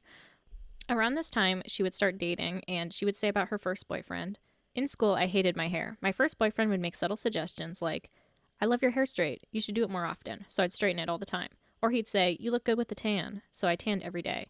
It hit me I didn't want to be the version of myself that he approved of, so I had to end it. I look back at pictures of myself and I look like a different person." She would also write our song freshman year for a talent show, saying, "And at the time I was dating a guy and we didn't have a song, so I wrote one. And I played it at the show. Months later, people would come up to me and say, 'I love that song you played.' They'd heard it only once though, so I thought there must be something here." She'd also say later about our song, "I just sat down one day with my guitar and got in the groove and went with it. I like to write about how music affects people. This was fun to write about because it's about a couple who doesn't have a song. I like the banjo, and you can't really go wrong with banjo. I wanted this to be last on the album because of the line of the chorus is 'play it again.' Let's hope people take the hint and go ahead and play the album again, haha." Saying nothing, I was just thinking how we don't have a song. And he says, "Our song is slamming the screen door, sneaking out and tapping on your window. When we're on the phone and you talk real slow, 'cause it's late and your mama don't know. Our song is the way you land, the first date back, you kiss a friend should have." Taylor would also write another iconic song freshman year with Liz Rose called Tim McGraw, about her boyfriend who was a senior going away to college, saying, "The idea for this song came to me in math class. I just started singing to myself when you think of Tim McGraw. The concept for the song hit me, because I was dating a guy who moved away and it was going to be over for us. So I started thinking of things that would remind me of him. The first thing that came to mind was my favorite song is Tim McGraw. After school, I went downtown, sat down at the piano, and wrote a song with Liz Rose in 15 minutes. It may be the best 15 minutes I've ever experienced." Liz Rose would recall this experience saying, "I remember her coming in and saying, 'I want to write a song called When You Think of Tim McGraw.' And the first thing that went through my mind was, okay, we're going to write this song, and you don't have a record deal, and nobody's going to cut it." I said, okay, I'm not going to argue. But when you think Tim McGraw, hope you think my favorite song, when we dance to all night long, like a spotlight on the way. Now, around this time, Taylor's relationship with her manager, Dan Dimtrow, would start to fall apart, as he would later detail in a lawsuit to her in 2007. What Dan would allege in the lawsuit is, quote, "Borchetta began orchestrating, implementing, and/or participating in plans to interfere with Mr. Dimtrow's agreement and opportunities with the Swifts, and impromptly removed Mr. Dimtrow from his role of manager for Taylor and replaced him with Borchetta or Scott Swift as managers for Taylor." In the lawsuit, Dan would sue because he believed that the Swifts breached their contract by paying him just $10,000 for his work in launching Taylor's career. He would detail all the opportunities he got for her, such as the Abercrombie & Fitch campaign and the Maybelline sponsorship. He also alleges that the record companies didn't want to meet with Taylor prior to him signing with her. Obviously, there's no way to know if Taylor would reach the same level of success without Dan as her manager in her early career, but it does seem like he was able to get her quite a few good opportunities. But I do think the fact that they let him go right before she signed with Big Machine, where he was supposed to get a signing bonus, is kind of shady. Dan would say in the lawsuit, "They delayed and got rid of my client and subsequently signed the deal with Big Machine and kept the commission for themselves." The lawsuit would also say Scott Swift threatened Taylor to disaffirm her EMPA with Mr. Dimtrow or lose all economic support from him. And also, in continuing, both Taylor and Andrea Swift blamed Scott Swift for forcing the termination of Mr. Dimtrow upon them. There's no way to know if these allegations were true, but it does seem like behind the scenes there was tension between Dan Dimtrow, Scott Swift, and Scott Borchetta. Later in their lawsuit, Dan would leak an email that was supposedly sent from Scott Swift to Scott Borchetta from 2004, saying, quote, "Enough with the dim trow. You asked me to break both his legs, wrap him up in chains, and throw him in the lake. I did." Which, if this email's true, is honestly crazy, and this isn't the first and won't be the last time people think of Scott Swift as a kind of villain in the Taylor Swift universe. But we don't really know that much about what's going on behind the scenes, but this email is definitely concerning. The legal battle between the Swifts and Dan would continue from 2007 to 2010, with eventually them settling out of court.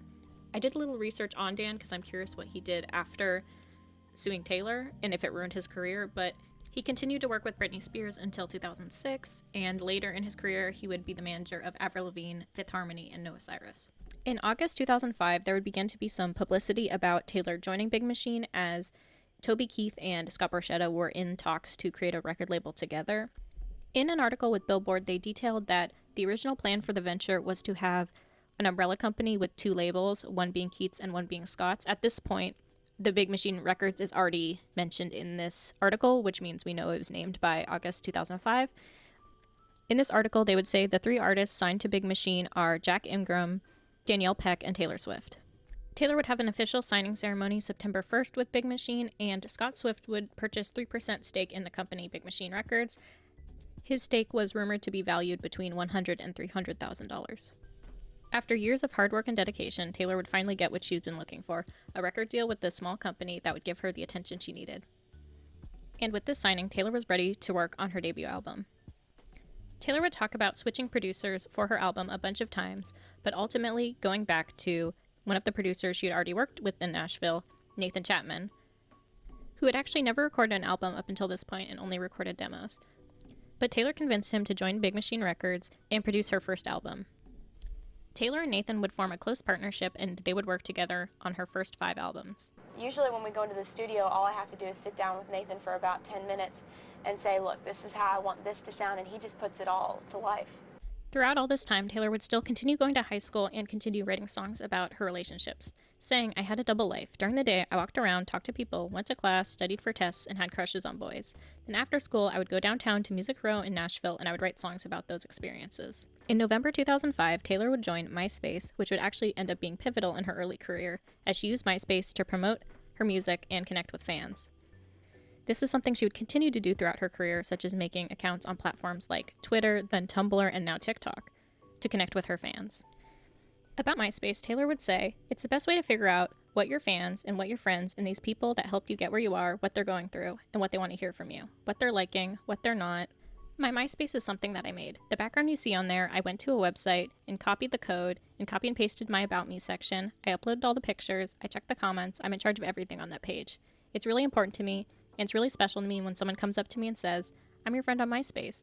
I've always taken so much pride in it just because it's really personal to me." In 2007, Taylor would also say that Myspace is one of the main reasons she was able to get where she is today. Taylor would post her first blog on Myspace November 4th, 2005, saying, "So this is technically my first blog, so I think I'll make it about what's going on lately. I've been in the studio recording for an album.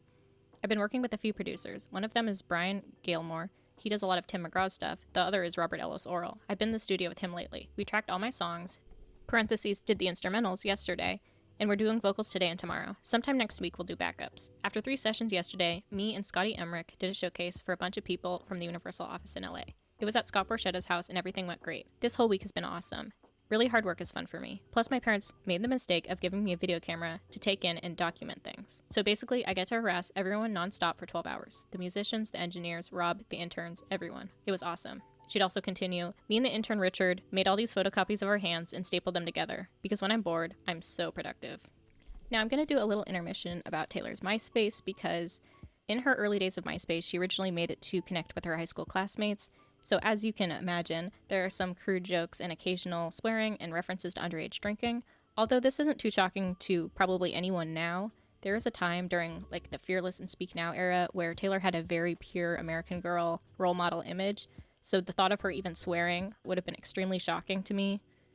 In interviews following around the Fearless era, she would be very adamant that she's never had alcohol, she's never done drugs, she's never rebelled in any way. For example, when Taylor was 19, she would do this interview talking about if she's ever rebelled before, saying, "I mean, I rebelled against my label that wanted to shelve me. I've rebelled against people trying to push me in the recording studio. To me, that's always been much more exciting than going out and getting drunk. I remember at high school trying to cheer up my girlfriends who were crying in the bathroom after a party when they couldn't remember who they made out with the night before. You see, I don't want to be that girl in the bathroom crying. So now I'm going to read some of Taylor's MySpace posts, such as this one saying, "Guess who's got a thing for you, the hottest guy in the world? What's the mixture between a lion and a tiger? Oh, think about it. Just a reminder to you that the semester's almost over. I'm still obsessed with you. Haha, sewing machines." Also this one saying, "I definitely just the lollipop." Or this one, "That picture of me at the top is gross. That is sick, take it down. It served no purpose other than to make me look fugly. I want it off now, but I love you." And this one saying, "Well, that's no fun, you can't go to the beach. We had a blast drinking with y'all, got drunk as hell and crunk, so we gotta do it again sometime." I obviously don't think these are that big of a deal now because a teenager lying about drinking isn't that surprising, but I just feel like because I was like in elementary school when I first became a fan of Taylor and I was kind of also following her very good girl attitude, I feel like these would have been very shocking to me. When talking about her MySpace, Taylor would also say, "Blogging has been really fun for me because I let people in my life as much as possible. Obviously, I think it's important for people who keep you going and support you and have your back out there in the world to know you're thinking about them all the time." So I'm going to conclude 2005 with the remainder of the demo songs Taylor would write this year. She would release her final demo CD in 2004/2005 that would include some familiar songs that would end up on her album, like "I'm Only Me When I'm With You," "Teardrops on My Guitar," "Picture to Burn," "Tied Together with a Smile," and "Cold as You." But this CD would also include some unreleased songs, such as "Sweet Tea" and "God's Graces" that Taylor would write with Liz Rose and Brian Maher, which describes the innocence and discovery of an early romantic relationship. Autumn rain, window pane, looking how the leaves change, just like the two of us. Still got your laugh, your ghost, your jacket. Guess I loved you way too much. "Who I've Always Been," which Taylor would also write with Liz Rose and Brian Maher, which is comparing herself to another girl who seems to have bought her success while Taylor has worked hard from the ground up to earn her success. I feel like this song is actually very reminiscent of "You're on Your Own, Kid" from Midnight's because of the way she's talking about her early career. Let's talk about your childhood days. You were the prom queen, I was on this stage. So where's that crown gotten you these days when it's me and you in the same damn games? Although not on this demo CD, the trio Liz, Brian, and Taylor would also write another song called "Rain Song," which is about her preparing to apologize to someone she loves in the rain, but deciding not to go through with it. This is my rain song. It's cold outside and I still love you. Guess I was dead wrong and you bowed out windows mounted above you. This trio would actually end up writing one song for her debut album, Mary's song, "Oh My My My," which we'll talk about in a bit. So this demo CD from 2004/2005 would also include "Welcome Distraction," written with Taylor and the Warren Bros, Brett and Brad, which is a song about Taylor not wanting to get involved in a relationship, but falling for a guy and she can't stay away from him. And I don't know where I lost control and couldn't take it any longer. Must have been somewhere between your smile and the way you say my name. So I'm going to depart again a little bit from this CD because I want to wrap up the co-writers that she wrote with prior to her debut album coming out. So another song that the Warren Brothers and Taylor would write together is called "Long Time Going," which is about Taylor finally finding the perfect person, but then he leaves her and she feels lost without him and trying to get over him. I burned my bridges, had sleepless nights, washed my sins under neon lights, and I'm still not over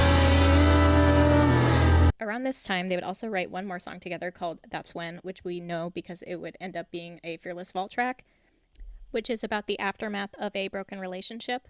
I watched him go, he watched me crash to the floor on my knees just like that. He said, "When can I come back?" Interestingly, this vault track wouldn't be the first time that they would work together, as Taylor would collaborate with Tim McGraw and Keith Urban in 2013 on Tim McGraw's album, and they would actually sing the song "Highway Don't Care," which was written by Brad and Brett Warren along with two other co-writers, although Taylor didn't actually write with them on the song. Oh, I can't live without you, I can't live without you, baby, baby. And going back to her demo CD, we see the last song we haven't talked about yet, "We Were Happy," written by Liz Rose and Taylor Swift, which would actually also end up being a vault track for Fearless. And this song is about feeling guilt about falling out of love with someone and the lost future that they dreamed up together. That's what these tears So now I'm going to go over some other Taylor Swift unreleased songs. The first one we're going to talk about is Gracie, which is a sad story, actually a true story about Taylor, who would meet a girl on a plane named Gracie Johnson who had leukemia. The family would share details about how they met Taylor on a flight in early 2005, and Taylor would write this song for them. And actually, in the beginning of the Beautiful Eyes music video, you hear her saying "Thank you, Gracie" to someone wishing her a happy birthday. And the family reveals that this is actually this Gracie. Thank you for remembering my birthday. Love you. Love you, Gracie. Gracie would continue to be a fan of Taylor and supporting her, going to see her on her Reputation tour. But sadly, Gracie would pass away in 2019. And there's a whole lot of good people in heaven. None of us wanna get there too soon. I know there's a God because I've met him. I see him when I'm looking at you. There ain't no accidents in what we do.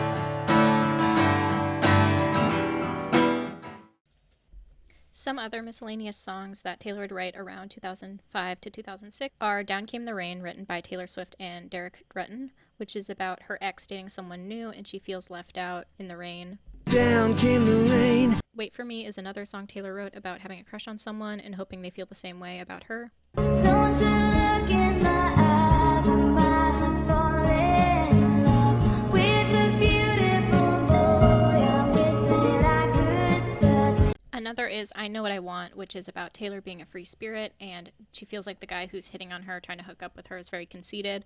It's kind of cheeky, and she says, "I know what I want, and it ain't you." They say I've always known what I wanted. My friends and enemies will tell you it's true. Another is Under My Head, which is about falling head over heels for a new crush. The moment I saw you with your hair all sticking up, I was all caught up. 'Cause baby, it was so damn cute. I need you to need me. You Do is a song where Taylor feels she has found the perfect guy that she's into. Boy, you got me like a shock to the heart. Got me shaking so fast. Spilling coffee in the car. Caught a red light, ran right through. Gotta call my friends, tell them all about you. Love to Lose, written by Liz Rose and Taylor Swift, is a song about Taylor being fed up with people asking what happened in their relationship and Taylor setting the record straight and exposing what it was really like. I never talk about the tears I cried, the sleepless nights, or the endless fights. I never talked about the days he called. There was something wrong, it was all my fault. Another song Taylor and Liz wrote around this time is Matches, which is about how she tried to be perfect, but her boyfriend replaced her and she's getting revenge. This song is also very reminiscent of Picture to Burn and Revenge. I keyed her car, got my guitar, and wrote this damn song.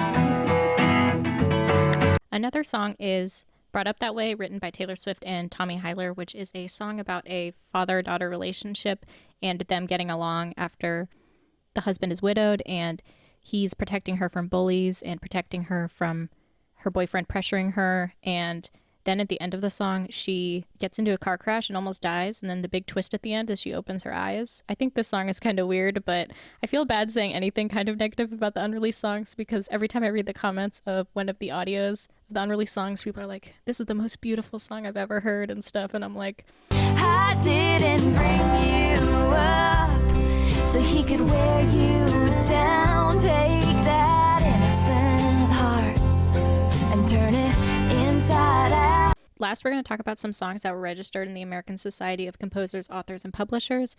And the only reason we know that these songs exist is because they're in the database, because they've never been leaked before or mentioned by Taylor or her co-writers. One is None of the Above, written by Taylor Swift and Michael Heaney. Another is written by Taylor Swift and Jody Marr and Randy Cantor, called Scream. And another called Wildflower, written by Brett Beavers and Taylor Swift. Okay, so now we're going to go back to the main timeline. It's 2006, and Taylor is 16 and in her sophomore year of high school. Now, around this time, Taylor would start to build a small fan base from her Myspace and building promotion for her upcoming album. So, she would start to premiere new songs at performances that people would keep track of. For example, in February of 2006, she would perform at Making Up for Lost Love live and actually sell merchandise with lyrics of the song on a shirt. This is a sweet love song, and you can see on the shirt it says, "Haven't had quite the time to figure this out, but baby I've got mine to give you everything you dreamed about." I think this is kind of interesting because I think this is probably the first piece of Taylor Swift merch ever made, and it's only $250 on eBay, and I was almost like, should I buy it?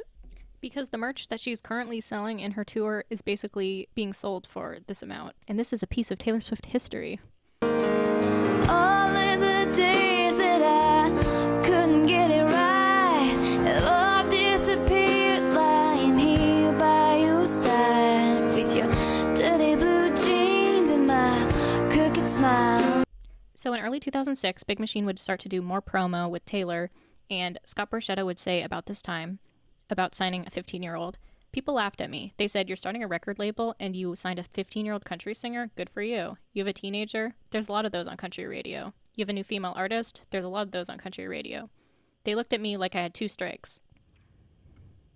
But I knew we didn't want to count on country radio out of the box. So we went heavy on TV, putting the video out before the single, and doing the special with GAC. And we went pretty heavy on our Myspace and online stuff. By the time we got to country radio, we said, we have you surrounded and you know it. So 2 of these TV appearances that Scott would talk about is The Label, which is kind of a special reality kind of show on Big Machine Records that was talking about them first starting out. She's a hard worker. She's a teenager. Outfit number 1, 2, and 3. What about, do you want a necklace? I have that necklace. Yeah, definitely. I don't think we do the choker. It doesn't come off. Scissors will take it off. I'm emotionally attached to the choker. Okay, sounds good. Take care, guys. All right. I'm driving. You can't stop me. Well, I got my permit last year after I went 3 times and failed the test, like each time. Go, go, go, go, go! I'm least skilled at like all the rules of driving. Like I can drive in a straight line, but I don't like stop signs at all.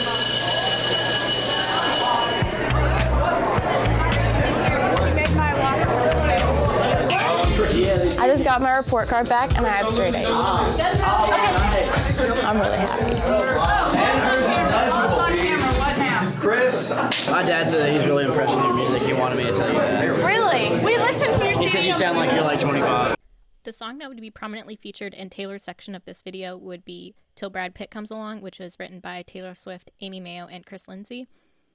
This song is about Taylor having a perfect relationship, and she's reminiscing about all the good times they've had and basically saying it would be impossible for her to leave him, and it would take Brad Pitt coming along for her to leave him. Do you remember the day I leaned up against your car? Pretty girls couldn't see you, wish that every road would lead you right to I've been riding ever since, and it's my favorite thing to do. until Brad Pitt comes along. In 2021, actually, Amy would talk about her experience working with Taylor, saying, "I wrote with Taylor Swift a lot. She's an anomaly. We never wrote a hit together, but we did one of the craziest songs I've ever been a part of. I think because we kind of did the same thing, both obsessed with lyrics, we hit it off other ways, decorating diaries." We wrote another song with her that is the craziest thing I've ever written in my life. But it was her words, but it was like talking about her and this boy and the car ran over his foot, and he said something about she looked like Carrie from that movie. Like, I mean, it was just like all Did she over record the it? place. No, she never recorded any of these except for like a work tape. I do think this is kind of interesting because we only know of one song that they wrote together, and obviously there are probably countless songs that were scrapped at some point or just not leaked or not registered because they knew they weren't going to make it. So obviously this isn't like a comprehensive list of every single possible song Taylor's ever written, because I'm sure there's so many that we don't even know about. And Taylor would try to find her own niche in the music industry and the country music scene, trying to write songs that resonated with teens rather than adults. I know I'm not in a position to make, like political statements or statements about the world or statements about, I write about things that are really, really important to me right now. And I know as a songwriter, I'm going to be constantly evolving and constantly having new things to say. But right now, at 17, I feel like this album completely explains what I'm going through. She would say, "All the songs I heard on the radio were about marriage and kids and settling down. I just couldn't relate to that. I kept writing songs about a guy I dated a couple weeks who cheated on me, and all the things I was going through. There's no reason why country music shouldn't relate to someone my age, if someone my age is writing it." So the song she's mentioning here is Picture to Burn. She would say about Picture to Burn, "Before I sing this song, I always try to tell the audience that I really do try to be a nice person. But if you break my heart or hurt my feelings or are really mean to me, I'm going to write a song about you. This song is a perfect example." She would also say about Picture to Burn, "I found myself just sitting there with my guitar going, I hate this stupid old pickup truck he never lets me drive. He's such a redneck. Oh my God." That actually became the chorus of the song. So this is one of the most honest songs I've written. She would also say, "It's just like comedically, brutally honest. It's kind of funny. It's got a comedic edge to it." Obviously, we can't talk about Picture to Burn without talking about some of the lyric changes that were made between the demo and final version, and then later even another version. So in the demo version of Picture to Burn, rather than saying, "And if you come around saying sorry to me, my daddy's gonna show you how sorry you'll be. And if you come around saying sorry to me, my wife Peter wearing daddy with his new on that is gonna let you know how sorry you'll be." along with the other one about, "So go and tell your friends I'm obsessive and crazy, that's fine." Tell them you're gay, you're gay, you're gay, you're gay, you're gay.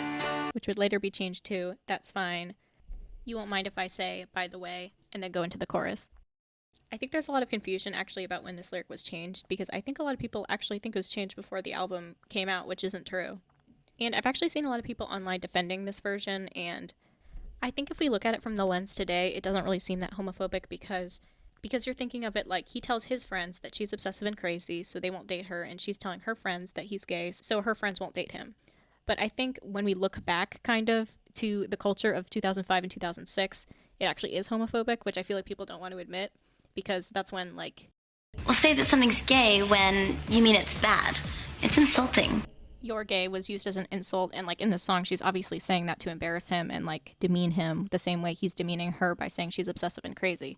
I actually found this video that I think is hilarious of Taylor performing Picture to Burn with the original lyrics at an elementary school that she used to go to, and I just think it's really funny because why, out of every song that Taylor has recorded, basically all of them pretty PG songs just about love and whatever, pining, she picks Picture to Burn, basically probably the worst song of her entire discography at this point, to perform in front of a group of elementary schoolers. I hate that stupid old pickup truck, you never let me drive. She held a surprise concert and left the students with an important message. She was just so warm and told the children how much she enjoyed being here when she was here, how, to work hard and never lose sight of your goals. She's saying also, remember to always pay attention to your music teacher and do what she says. Well, a little bit.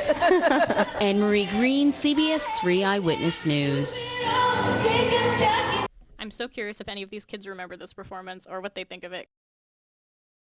So on March 4th, 2006, Taylor would make another Myspace post saying, "I haven't made a blog in a while. I've been really busy and I love it that way. We're almost completely done with the album, maybe 2 vocals left to do. I've been working with Nathan Chapman, this amazing producer, who's been producing my demos since I was 13. He quote-unquote gets me, and what I'm trying to say with my music. And I'm really proud to say, thanks to Scott Borchetta, every song on this album are ones I've written. Not too many artists can say that. And I thank God for putting me with people who love what I write and have the courage to allow me to have that much creative freedom." She would continue bringing up her first single, saying, "The single should be released in the end of spring, beginning of summer. Album possibly in the fall. Thanks for everyone who's written to me, and if you're reading this, thank you for your time." On March 17, 2006, Taylor would write another song for her school talent show called "I'd Lie," following up the Beautiful Eyes and Our Song, which were previously made for talent shows. This song is about detailing all the things she knows about a boy but doesn't want to admit that she's in love with him. Yes, I can tell you his favorite color's green, and he loves to argue, oh, he kills me. In early 2006, Taylor would also start working with Great American Country, or GAC, to make this mini-series called Shortcuts, which would document her rise to country stardom. And the series would actually start filming before even her first single was out. My name is Taylor Swift. I'm 16 years old, and I want to be a country music recording artist. And then catalog all the way up until her album coming out and even after that. This would be a huge promotional tool for Taylor and Big Machine Records, as being featured on GAC would give her widespread recognition. GAC would also feature articles about her and pictures of her, and kind of make a fan site about Taylor and include behind-the-scenes vlogs while making the GAC shortcuts. So when preparing for her first single release, as Big Machine was still a small company, Taylor remembers putting the CDs into envelopes and sending them out to different radio stations.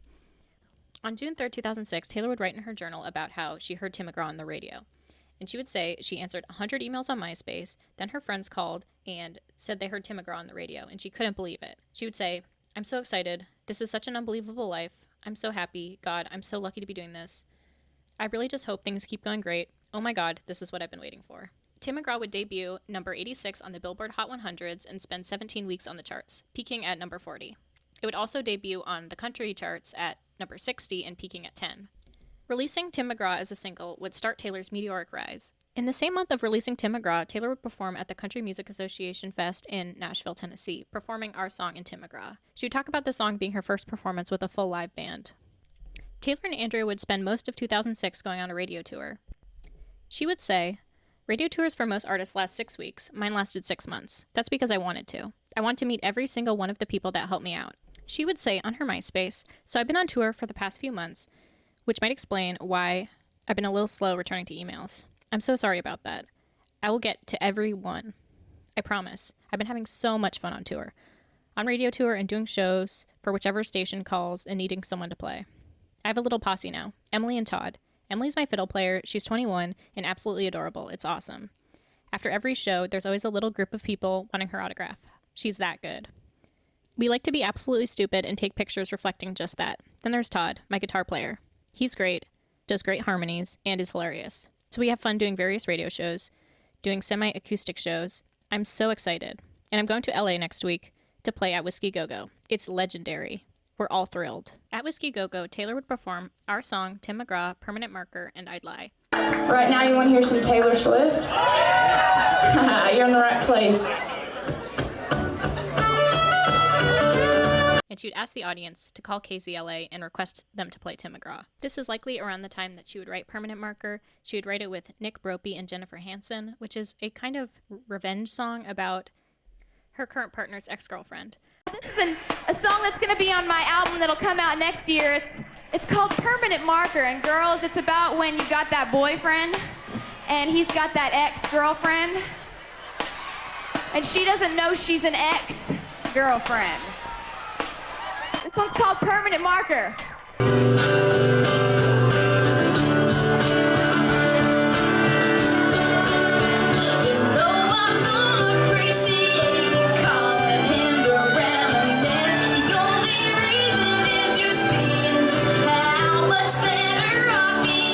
I feel like Permanent Marker, I'd Lie, and I Heart Question Mark are kind of grouped together in my mind, and I'm actually surprised to learn that Permanent Marker and I'd Lie never actually got an official release, because for some reason I thought that they were also part of the Beautiful Eyes EP.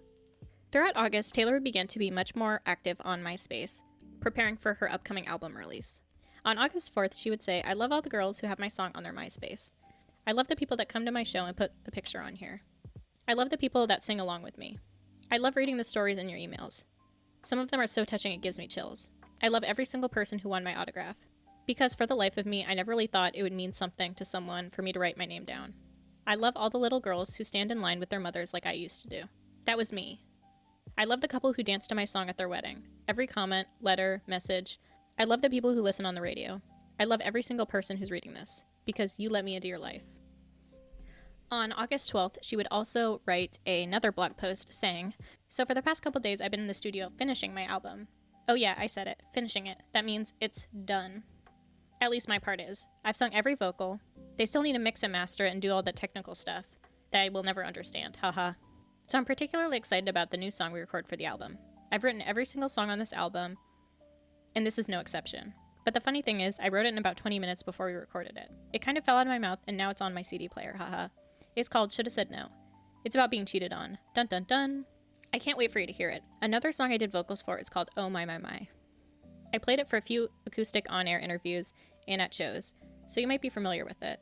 But it's about a couple that grows up together, and it's a story about their adorable, beautiful love. Then I did vocals for a song called Cold As You. This song contains some of the best lyrics I've ever written. I just can't wait for this album to come out. Here's the hook. And now that I'm sitting here thinking of you, I've never been anywhere as cold as you. And I have some extremely exciting news that makes me love you guys even more. My video is now sitting at number 11 on the GAC Top 10. Thank you for everyone who voted. I can't tell you how amazing that was to find out. And now we have to work on CMT, haha. So Taylor would write about a couple different songs in this blog post. About Should Have Said No, she would say this song is just about being a human being. I've realized every single big problem you create for yourself, before every huge mess you have to clean up, there's this crucial moment where you could have just said no. This is a song I wrote about a guy who never should have cheated on me. And about Mary's song, Oh My My My, she would say, I wrote this song about a couple who live next door to us. They've been married forever, and they came over one night for dinner, and they were just so cute. They talked about how they fell in love and got married, and how when they met they were just little kids. I thought it was so sweet, because you can go to the grocery store and read tabloids and see who's breaking up and who's cheating on each other, or just listen to some of my songs, haha. But it was really comforting to know that all I had to do was go home and look next door and see a perfect example of forever. And our daddies used to joke about the two of us. They never believed we'd really fall in love. And our mama smiled and rolled their eyes, said, oh, mama, my. And about Cold As You, she would say, I wrote this song with Liz, and I think the lyrics are some of the best I've ever written. It's about the moment you realize someone isn't who you thought they were, and you're just trying to make excuses for someone who doesn't deserve them. And some people are just never gonna love you. We were just halfway through writing this when I started singing, Now That I'm Sitting Here Thinking of You. Now that I'm sitting here thinking it through, I've never been anywhere as cold as you. A little fun fact, actually, is that this year when Taylor performed this song at the Eras Tour, she would actually say, again, that this is her favorite song she'd written on the debut album. Great little story, a mess of a dream. On September 1st, 2006, Taylor would make her debut at the Grand Ole Opry performing Tim McGraw. And on her MySpace, September 10th, she would say that the album comes out October 24th in 42 days. The earliest screenshot I could find of Taylor's MySpace was actually from the GAC series. In it, they shared a screenshot from October 13th, 2006, where you could see that Taylor would already have The Outside, Come In With the Rain, and Picture to Burn posted on her MySpace. And interestingly, on October 12th, she would have lyrics of Come In With the Rain on her Lover Journal. I guess this is not a big surprise for longtime Swifties, but I had no idea that Come In With the Rain was actually released before her debut album even came out, and I didn't realize it was shelved all the way until becoming a deluxe track on Fearless. Just a few days prior to her album coming out, Taylor would be asked to open for Rascal Flatts on tour. She would write, I got the call yesterday and screamed louder than I can ever remember screaming before. I'm opening up for the last 9 tour dates. Finally, on October 24th, her debut album would be released and she would perform on Good Morning America to promote it. When picking the songs to include on her album, she would explain, putting the album together was easy, because I've been recording every week since I've been 13. Picking the songs was a little tough, because there are so many to choose from. Overall, though, making the album wasn't the difficult part. Putting together the album was easy, but putting out the album was really tough. The first week we released it, I was in New York and I was totally frantic, hoping it would do well. I was really stressed out. I was so worried that it would completely flop, because no matter how much radio you get, it doesn't really matter compared to whether you sell albums or not. It's a really stressful thing. So there are 2 songs on the album that we haven't talked about yet. One is Tied Together with a Smile. About it, Taylor would say, one of my best friends is absolutely beautiful. She goes to beauty pageants and wins everything. Girls want to be her and guys want to be with her. I wrote this song the day I found out she had an eating disorder. It completely blew my mind. And this one was really tough to write, because I wasn't just telling some sad story. This was real. This song is basically about a girl I know, and the difficult things I saw them go through. I've never really seen a song as a lecture. It's really about no matter what my friends go through, I'm always going to love them.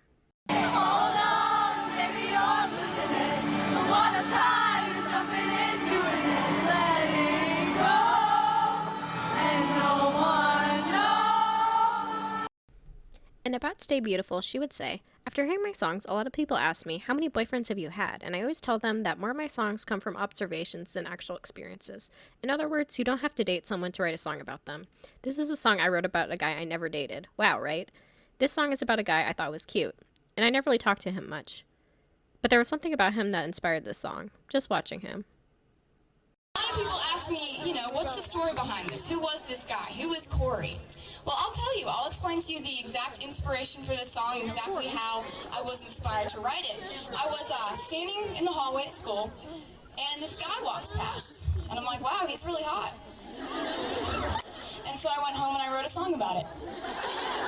So this one's called Stay Beautiful. You're beautiful, every little piece left, and don't you know, you're really gonna be someone. Asking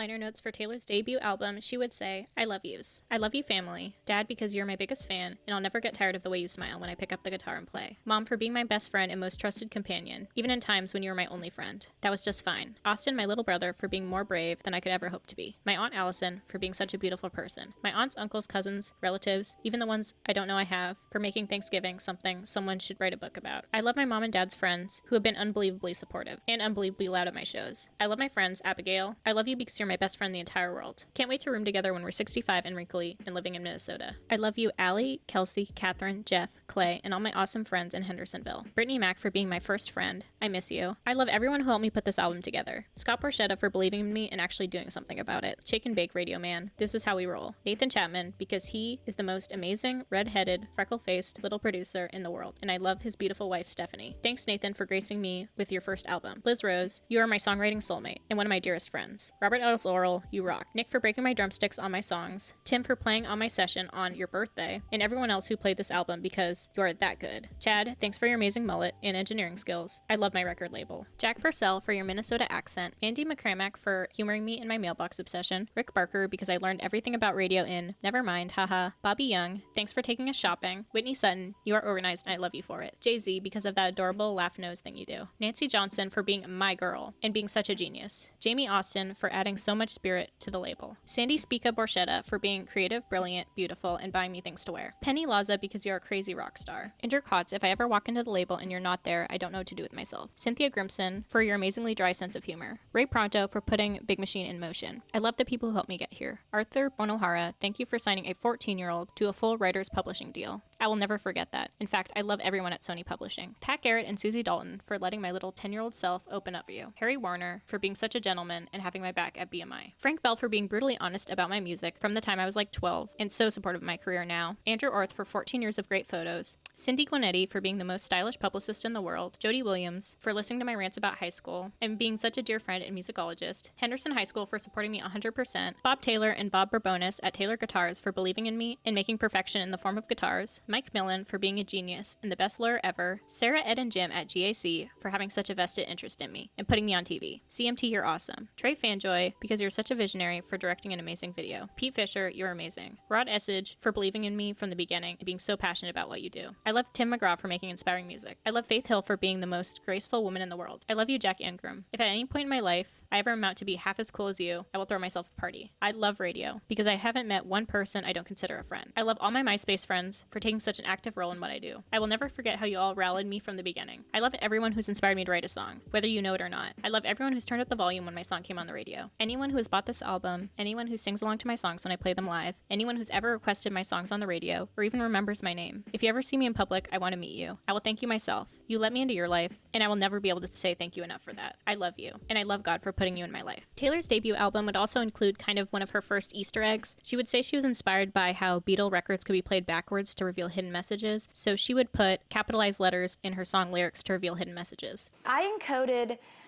secret messages into every single song on my album, into the lyrics. If you get the album and actually flip through the lyrics, in each song there's a little code. It'll give you like a message at the end of each song. It's kind of funny. In my song Should Have Said No, I actually spelled out the name of the guy who cheated on me like 7 times. It was awesome. These messages would be Tim McGraw, the hidden messages, Can't Tell Me Nothing, Picture to Burn is Date Night Spoys, Teardrops on My Guitar is You Will Never Know, A Place in This World is I Found This, Cold as You is Time to Let Go, The Outside is You Are Not Alone, Tied Together with a Smile is You Are Loved, Stay Beautiful is Shake and Bake, Should Have Said No is Sam, Sam, Sam, Sam, Sam, Mary's song Oh My, My, My is Sometimes Love is Forever, and our song is Live and Love. The album would quickly accelerate on the charts, debuting at number 19 on the Billboard 200s. In November, Taylor would leave for the Rascal Flatts tour, and she would perform the set list of our song, Teardrops on My Guitar, Should Have Said No, Tim McGraw, and Picture to Burn. When talking about this opportunity to open for Rascal Flatts, she would say, "This year I've pretty much gotten everything I wanted. I've had an album out, I got to tour with Rascal Flatts, so now I don't want things as much as I want accomplishments." Taylor would return to Nashville and write in her journal on November 29th, "Over the holidays, I didn't watch what I ate, and man, it's so weird how fast I can gain or lose weight. It's crazy. I'm gonna lose some now." In early December 2006, she would write a draft of White Horse, which is a song about a rough breakup, Yep, on her MySpace, December 21st, she would say, "Because of you, I can say I'm the first female to go top 10 with a debut song since Gretchen Wilson did it almost 3 years ago. And it wouldn't have happened if y'all hadn't requested that Tim McGraw song on the radio every chance you got. Bought the album and been so supportive. I love it. I'm so happy right now, and I can assure you, no matter what I get under the tree, this Christmas will be a great one for me." On December 27th, Taylor would write about selling 61,000 copies last week, surpassing her goal of selling 50,000 copies in a single week. She would say, "Life is pretty good. I'm now obsessed with Law & Order, completely obsessed, and my album is about to go gold. Haven't kissed a boy in 209 days. Soon after this, she would begin touring with George Strait as their opening act. On January 12th, she would write in her MySpace about going on tour with George Strait and watching Law & Order and CSI and fighting with her mom about what they kept the temperature at on the bus. She would also say that she's announcing that she's going on tour with Brad Paisley in the spring and summer and doing 34 cities together. On January 17th, she would write about recording the music video for her next single, saying, "I had another shoot yesterday. It was awesome. We shot at a high school in downtown Nashville. We had a bunch of different scenes in the high school in different classrooms and hallways, so we needed extras. So I decided to use people I knew as extras. And since we shot in the high school, I got to use my friends as extras. Some of the people in the video are from my top 8. Abigail, Catherine, Kelsey, Allie, Emily, Megan. My little brother Austin is in it too. Same with my cousin. It was so much fun." Tyler Hilton, who was on the show One Tree Hill and played Elvis in the movie Walk the Line, played the guy in the video. He's a lot of fun. I met him out in California at one of my shows. It was so much fun shooting those scenes in high school because I haven't been in school in almost a year now. It really took me back. Then the scene I'm so excited for is just one of me in a bedroom and I'm wearing a 12-foot long gown that my stylist Sandy Spica made for me. It's bluish green, it's strapless. I cannot wait for you to see it, but I also don't want to give too much away. That's all I'm gonna say. Trey Fanjoy, the director, is still editing it. We should be releasing it in the next few weeks. By the way, my album is certified gold. And Tim McGraw, as of today, is top 5. In February 2007, the album would go gold, and her second single, Teardrops on My Guitar, would be released, becoming the highest charting single off her debut album. On February 1st, she would find out that she was nominated for a CMT award. She would say, "I'm out in Mexico right now, on the road with George Strait, but I was sleeping peaceful in my bunk this morning when I woke to some really good news. My video for Tim McGraw is nominated for 2 CMT awards. The cool thing about CMT awards is that the fans choose who win. I really need your help. Every vote counts. Thanks for everything y'all have done for me. You are the reason my album is certified gold. You are the reason that this thing is actually working. Thank you so much for all that." She would also ask people to start calling radio stations to request Teardrops on My Guitar. On April 8th, Taylor and her group, Emily, Grant, and Ben, would perform a mini concert at the airport after a fan asked. In this journal, she would also say that she's nervous about the CMT Awards. The CMT Awards were April 16th, and Taylor would end up winning Breakthrough Video and Female Video of the Year. But this is for my MySpace people and everybody who voted, the fans. Y'all, I'm going out on tour with Brad Paisley, and this is coming with me to every single signing line of mine so you can get a picture of the award that you won from me. Thank you so much. Around this time, Taylor would also be asked to open for Kenny Chesney and Brad Paisley. On this tour, Taylor would begin bonding with Kelly Pickler and Jack Ingram. She would say, about Kelly, "She's like my sister. People say we're such opposites, but that's what makes us such good friends. She's incredibly blunt. I love that about her. If some guy says or does something she doesn't like, she'll grab my cell phone and say, I'm deleting his number." Kelly would say about Taylor, "I've officially adopted her as my little sister. She's so smart. She's very talented. It's good to be on the road with friends. Business can be very lonely because we're always on the go." Taylor would also enjoy going on tour and getting to see the audience reactions to her music and being able to emote and feel to the audience about what she's singing about. After her tour, Taylor would say, "It definitely rounds you as a human. I feel like I've already gone to college. As far as being away from home, having to learn to survive, having to learn so many different things about the industry, and meeting different people you've never met before." When asked if she felt like she was missing out on a normal teenage life, she would say, "I don't really. Of course you're going to wonder about the road not taken, the dorm not taken, the sorority not taken. But if I wasn't doing this, I would have missed out on the best moments I've known, and the most wonderful things I still can't believe I get to live. I'm still friends with the same people I was friends with in high school. I feel like I haven't changed as a person." She would also say, "I want to be a headliner someday. I want to have people come out and see a show where I play an hour and a half. I'm so excited about so many things down the line." And a year later, Taylor's goal would become a reality, as the release of her sophomore album would skyrocket her popularity, creating a crossover of fans not just in country but in mainstream music, as her next single would top both the pop and country radio charts, cementing Taylor's position as a versatile artist with broad appeal. Taylor's meteoric rise would include intense success but bring a microscope to her personal and public persona. Gone were the days of writing songs about unknown high school boys. Instead, she was dating in young Hollywood, engaging in relationships with peers who had equally, if not more, influence than she did. Taylor's actions now carried weight, influencing and inspiring thousands of young girls who looked up to her. But that's a story for another day. Thank you everyone who made it this far in the video. Please consider subscribing if you made it this far, because I want to make more content like this, but it would mean a lot if you'd subscribe so I can become monetized. I'm going to link also the Notion I made of all my notes and sources for this video if you have any interest in diving deeper into some of the interviews or sources or videos or anything. Thank you. Now, it's a little hard for me to end this video here, but I feel like, to me, this is kind of the end of the debut era. I've actually kind of been confused because as I've been researching, I kept researching, and I've basically researched up until Fearless coming out, and I've kind of realized how much Fearless and debut actually overlap, which I feel like people don't realize, because the last single on the debut album, and Beautiful Eyes, the EP, and Fearless would actually all be released within like 6 months of each other in 2008, so this time is very short. For my original concept of the video, I thought, oh, I would include the Christmas album, Beautiful Eyes, and that would be the end of the debut era. But I actually feel like Beautiful Eyes is kind of in the Fearless era, although the songs that are released on it are actually songs written way earlier. I kind of don't know if people consider the Fearless era or any of Taylor's eras starting when she first started writing the album or when she first started like promoting the album. I guess to me, I've always thought the eras start when she starts writing the album. I think with the debut album in particular, it's a little bit different because she doesn't go on a traditional tour for this album like she would with her later albums. But I think this is kind of a good place to end the video regardless. I would love to do a sequel about the Fearless era, and obviously I'd have to backtrack a little bit into this video because I'm sure parts of 2006 are kind of relating to the Fearless era. But right now we know all of the songs that she's released on the debut album have been finished and talked about, and hopefully almost all the demos that she's recorded prior to her debut album that we know about. I'm sure there's more, and maybe there's some I forgot. I tried to go over every single one I could find. So this video has been evolving and changing a lot over the process of me making it. Originally, the idea for this video was going to be like, is Taylor Swift a Nepo baby? I feel like I was able to answer this question, although maybe it's not as relevant now, but I know almost every celebrity at the end of 2022 was getting accused of being a Nepo baby, and I feel like it's no secret that Taylor is from an affluent family, like many celebrities are, and having money to pursue a creative career is a privilege in some ways because she was able to not have to depend on music making to pay for rent or bills or whatever. It's pretty clear from this video that she has an intense drive and passion for songwriting, and I don't feel like her just being from a rich family eliminates how hard she worked on her songwriting to get where she is today. And I don't think her parents going all in on her music career when she was young is necessarily weird because I feel like it's pretty common to see child actors go from a similar path where their parents move to become managers and all this, although I guess it's not really seen as commonly with music, which is what makes the situation kind of different. I feel like a lot of people have this fantasy, and I do too, of how maybe Taylor was just performing in a cafe one day and a record producer just happened to be there and offer her a deal on the spot. But really there was so much coordination to the Bluebird Cafe performance. Her getting discovered there is kind of just a quick way of summarizing the situation, because now we know Scott and Taylor met even prior to the Bluebird Cafe performance and she invited him there. It's not like she was discovered there. That was like a planned performance.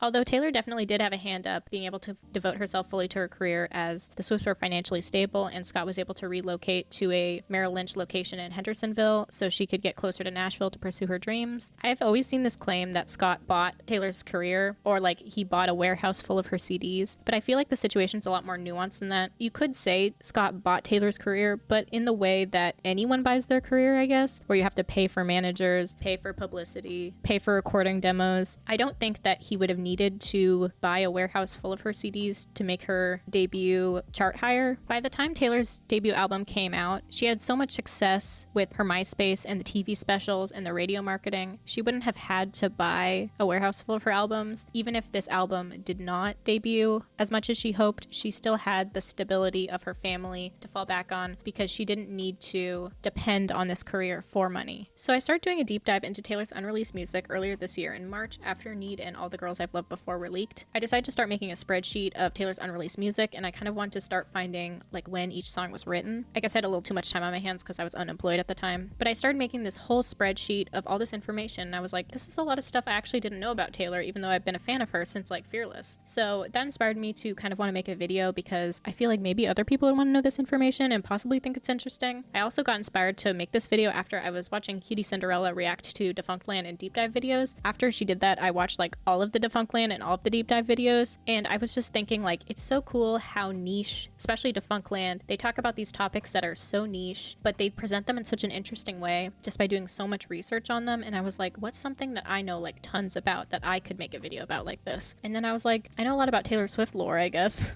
Although now I realize after making this video, I kind of knew nothing about Taylor Swift, at least her early career. I know bits and pieces, but doing research, I basically before this didn't even know she had a songwriting deal with Sony. I didn't even know she was signed to RCA. I also want to say another big inspiration for this video was Quentin Reviews, because I was watching all his Victorious, iCarly, and Sam and Cat videos while making this video, and I was thinking if he can make an 8-hour video about like Victorious, hopefully people will care and watch this video about Taylor Swift. So there's a lot of people I want to thank for helping to make this video possible, because I was able to do a lot of research with the Taylor Swift subreddit, because anytime I searched up something super niche and random about Taylor, there's always a Reddit thread about it on the Taylor Swift Reddit, so shout out to you guys. Taylor Swift Switzerland would also be a great source along with Genius, and I also want to give a shout out to Scribed, I think is how you say it, because I used a free trial and I was basically able to access like dozens of audiobooks and articles about Taylor. The main book I found that had the most accurate and detailed information about Taylor was Taylor Swift by Louisa Jepson. Another one that helped me out a lot is This Is Our Song by Taylor Conroy, which it compiled all of Taylor's early interviews, which would otherwise be hard to find or behind a paywall. I was also really thankful that I found all these biographies about Taylor on Scribed, because it made me feel a little bit less like creepy about learning all this information about her and doing like this deep dive investigation, because I was like, okay, like dozens of people have done this before. It's just they did it for a book, not a YouTube video. Because I didn't want to be like, I'm a stalker, but I feel like I've kind of been stalking Taylor, even though this was like 15 years ago. I know too much about Taylor's life 15 years ago now. I also want to thank The Joe Process, because I used their lo-fi Taylor Swift covers as the background for this video. I really hope that you guys consider maybe subscribing to this channel, because this video actually inspired me a lot to kind of want to do more deep dives, maybe into other artists or also Taylor's other eras. I've always really been interested in video essays, but I've never felt like I could do them because I felt like I wasn't like smart enough or well-spoken enough. So I hope that this video came across well and people like it and they find something interesting about it.